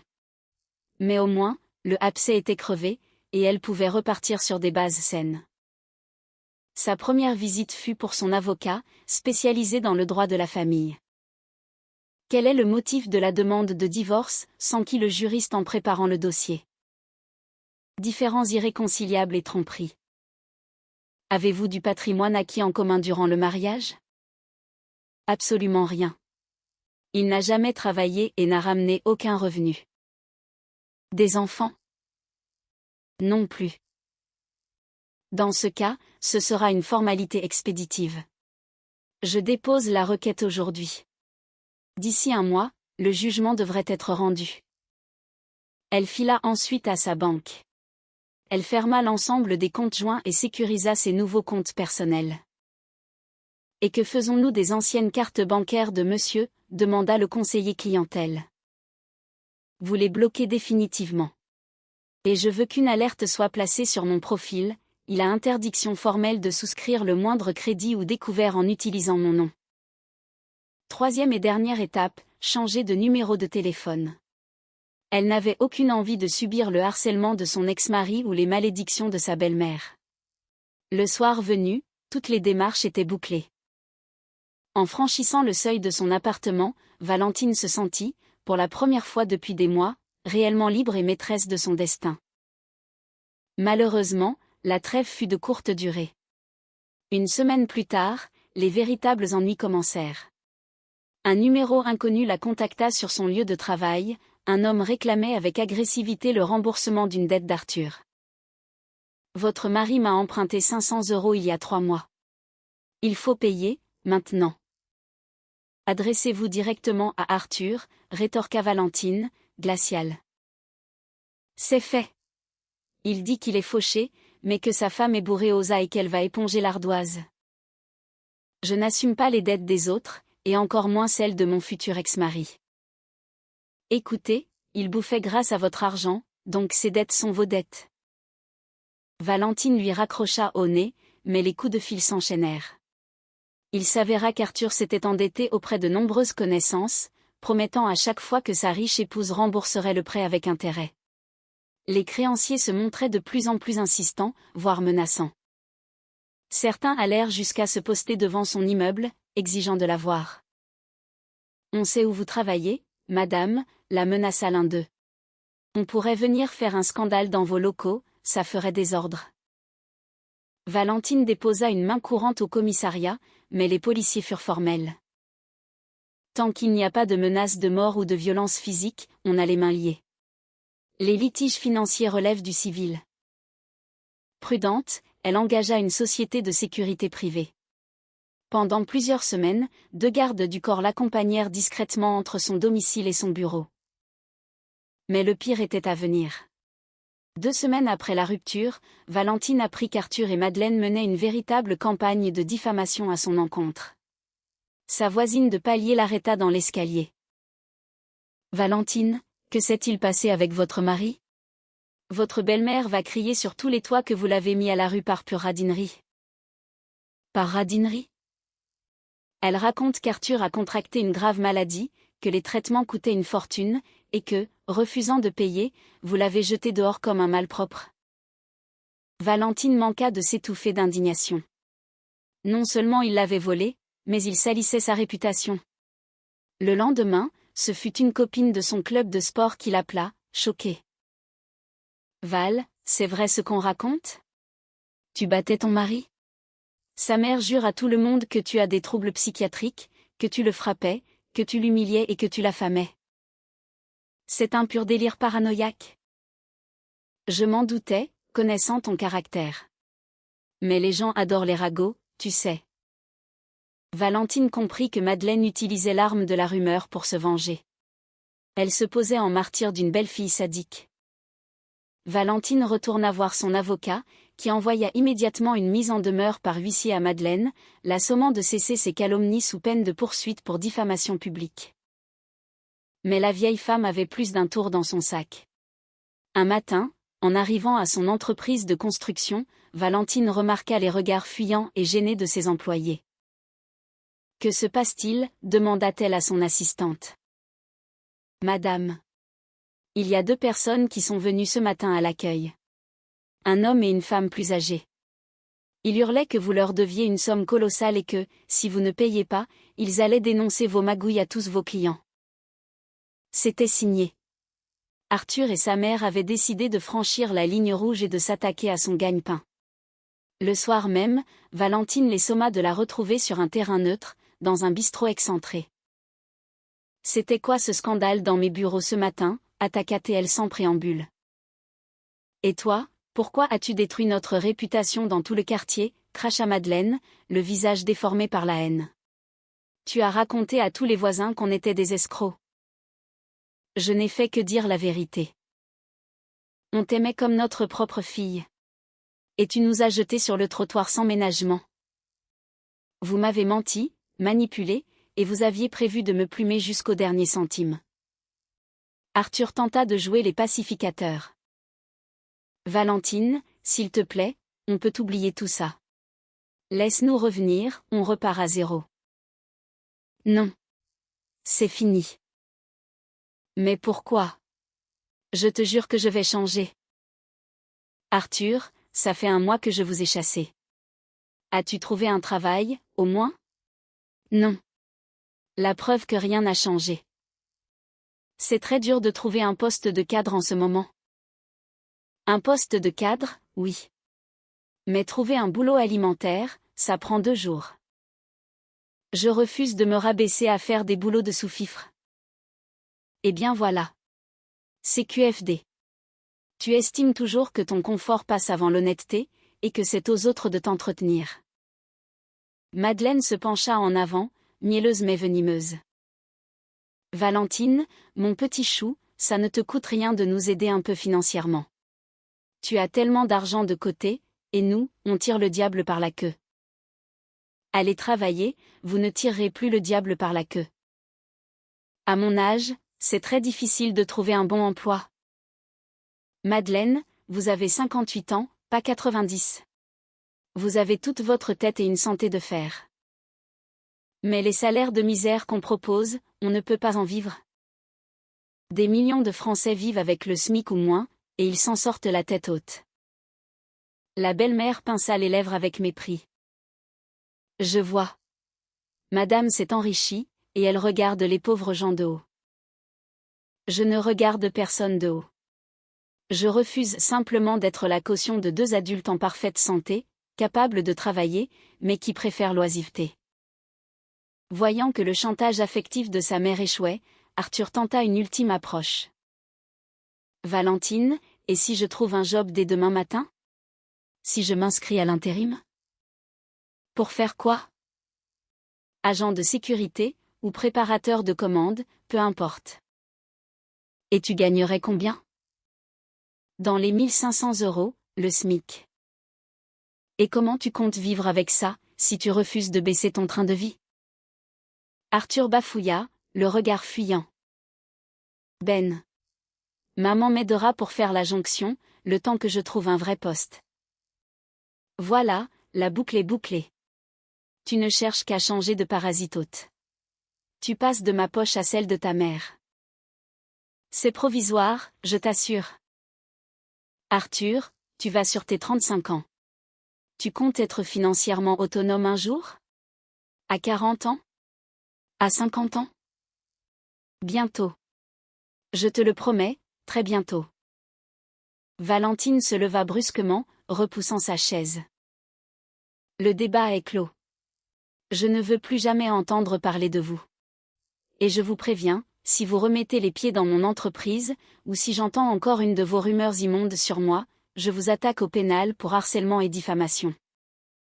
Et nous, on peut te traîner en justice pour préjudice moral et abandon de domicile, glapit Madeleine dans le vide. Valentine quitta le café sans même se retourner, sachant pertinemment que c'étaient des menaces en l'air. Pourtant, le cauchemar n'était pas encore tout à fait terminé. Des huissiers et des sociétés de recouvrement commencèrent à inonder sa boîte aux lettres. Arthur n'avait pas fait qu'emprunter à des amis, il avait souscrit des crédits à la consommation pour acheter du matériel, en désignant Valentine comme co-emprunteuse ou garante, à son insu. « Madame, votre mari nous a acheté un salon complet en cuir pour la somme de 2000 €, lui expliqua froidement l'agent d'un grand magasin d'ameublement au téléphone. Il a versé le premier acompte, mais les 3 dernières mensualités sont impayées.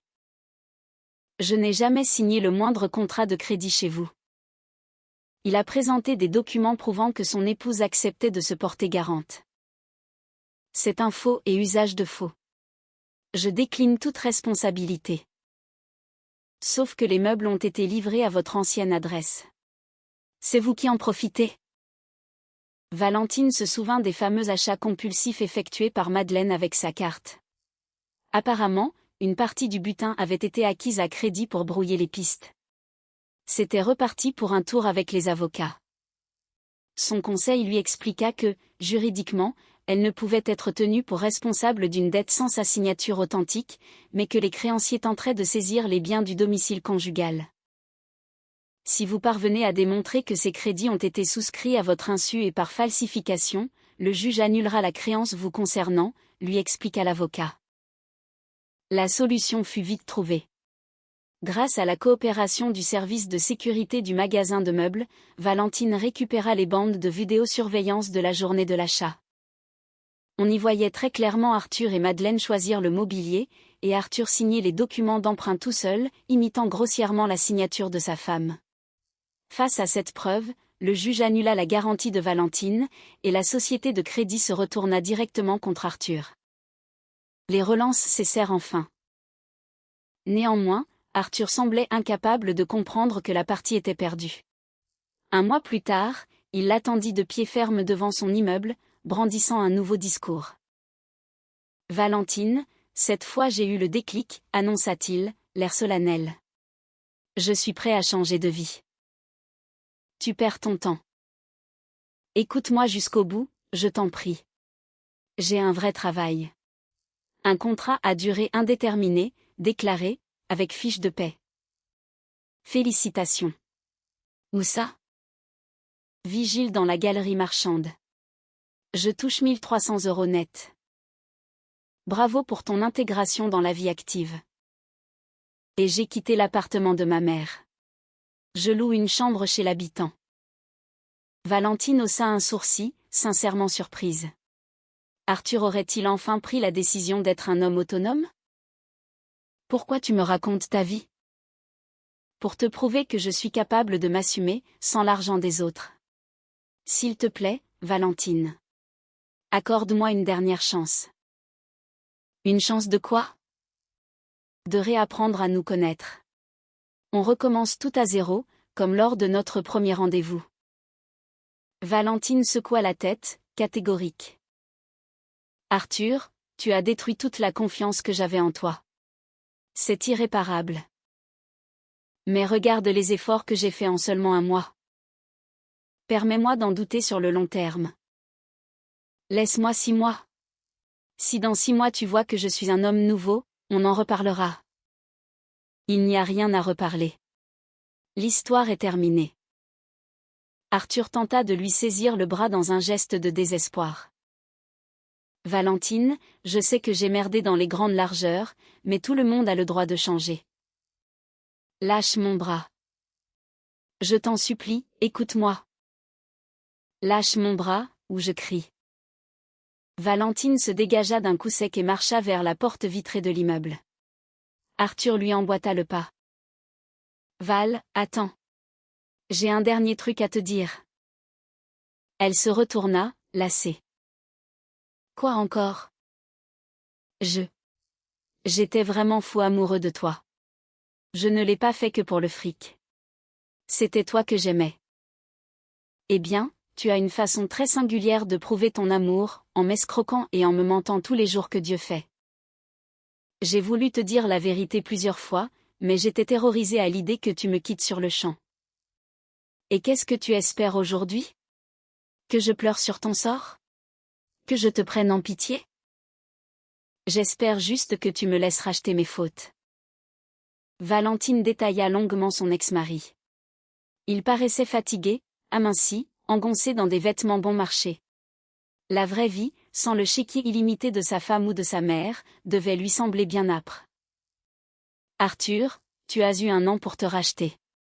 À tout moment, tu aurais pu t'asseoir face à moi, m'avouer tes difficultés, et me demander de l'aide pour refaire ton CV ou trouver un réseau.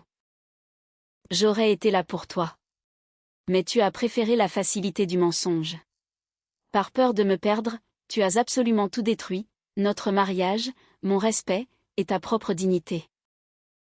Mais aujourd'hui, j'essaie de réparer le tir. Il est trop tard. Valentine poussa la lourde porte de l'immeuble, laissant Arthur seul sur le trottoir de l'avenue de la Paix. Tandis que les portes de l'ascenseur se refermaient, elle l'entendit hurler quelque chose dans l'interphone, mais elle n'y prêta aucune attention.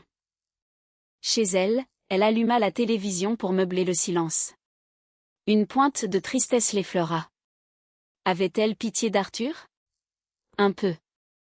Après tout, il essayait enfin de s'en sortir et d'affronter la réalité.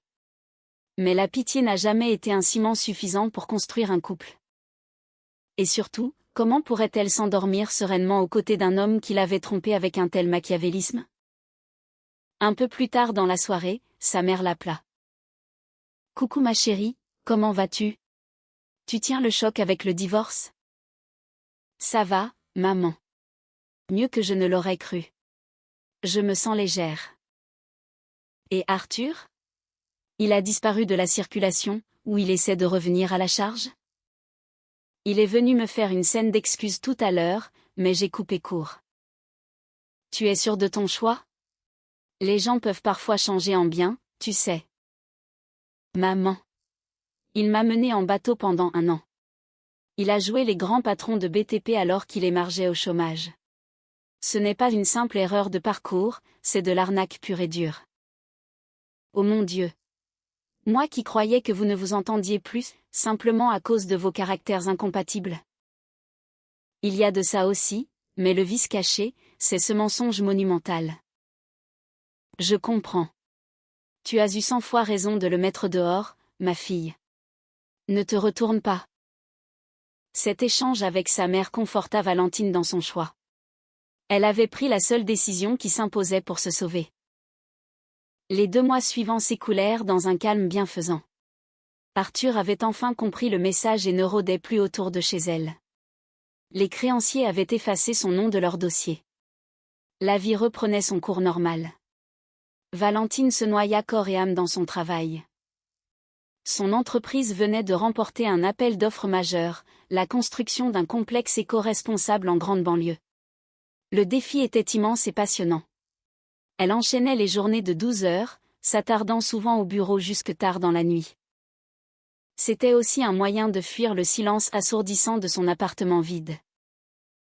Ses amis tentaient de la secouer.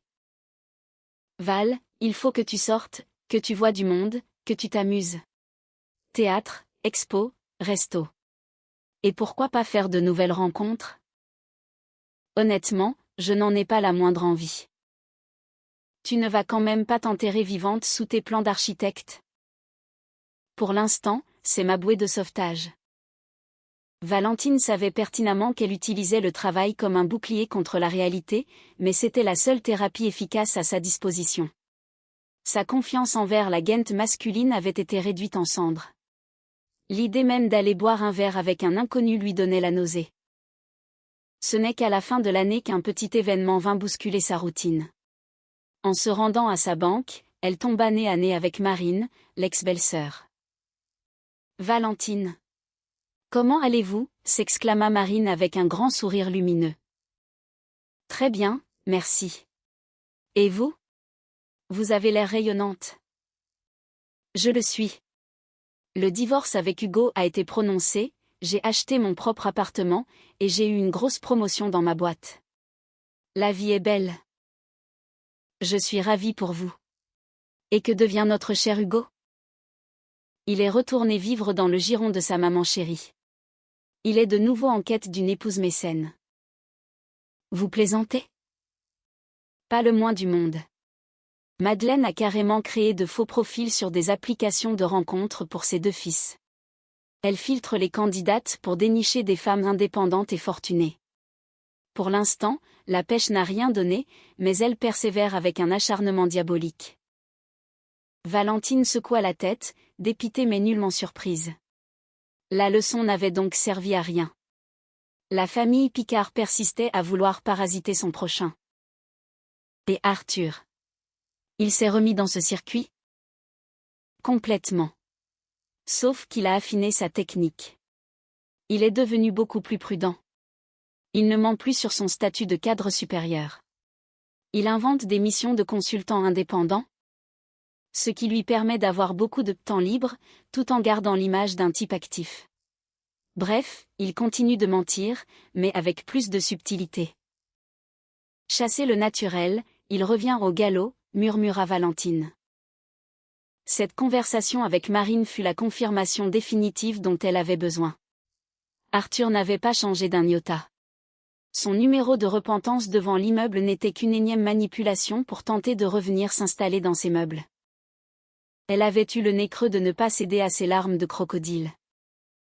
L'hiver s'acheva dans une sérénité absolue. Valentine livra son grand projet de construction avec 3 semaines d'avance, dégageant un bénéfice record. Pour fêter ça, elle s'offrit la voiture de ses rêves. Au printemps, un appel inattendu vint mettre un point final à cette saga. C'était son avocat. Valentine, bonjour. Vous vous rappelez de votre ex-mari, Arthur Picard? C'est difficile de l'oublier, maître. Que se passe-t-il? Eh bien, figurez-vous qu'il vient de se faire pincer par la brigade financière. Il a escroqué une autre femme et a détourné la quasi-totalité de son épargne. Il est actuellement en détention provisoire, et risque une lourde peine de prison ferme. Combien d'années? Probablement entre 2 et 3 ans, vu le montant du préjudice et la préméditation. Valentine ne ressentit aucune jubilation sadique. Juste une profonde mélancolie face au gâchis de la vie d'un homme qui avait pourtant toutes les cartes en main pour réussir par des voies honorables. Qu'a-t-il fait, précisément? Le grand classique. Il a repéré une cible aisée, s'est fait passer pour un homme d'affaires prometteur, et l'a épousée en un temps record. Une fois la confiance établie, il lui a vendu un faux projet d'investissement immobilier. Les fonds ont été virés sur un compte écran, et le fameux projet s'est évaporé dans la nature. C'est le même scénario qu'il avait essayé de me vendre avec ses faux associés. Vous avez eu une chance inouïe de flairer l'arnaque à temps, Valentine. Sa nouvelle victime y a cru jusqu'à la ruine. Après avoir raccroché, Valentine passa un long moment accoudée à sa fenêtre, le regard perdu dans les nuages. Arthur avait finalement reçu la monnaie de sa pièce. Elle ressentait une forme de tristesse abstraite pour cet homme qui aurait pu avoir une existence épanouie, s'il avait mis autant d'énergie dans un vrai travail que dans ses escroqueries. Mais chacun est l'artisan de son propre destin, et Arthur avait sciemment choisi la voie de l'illégalité et du vice. Aujourd'hui, une nouvelle vie s'offrait à Valentine. Une existence purgée de tout mensonge, affranchie des parasites émotionnels et financiers. Une vie forgée par le travail, certes difficile et exigeante, mais d'une pureté et d'une honnêteté inébranlables. Et, sans l'ombre d'un doute, c'était un bonheur infiniment supérieur à n'importe quelle belle illusion vendue par un escroc.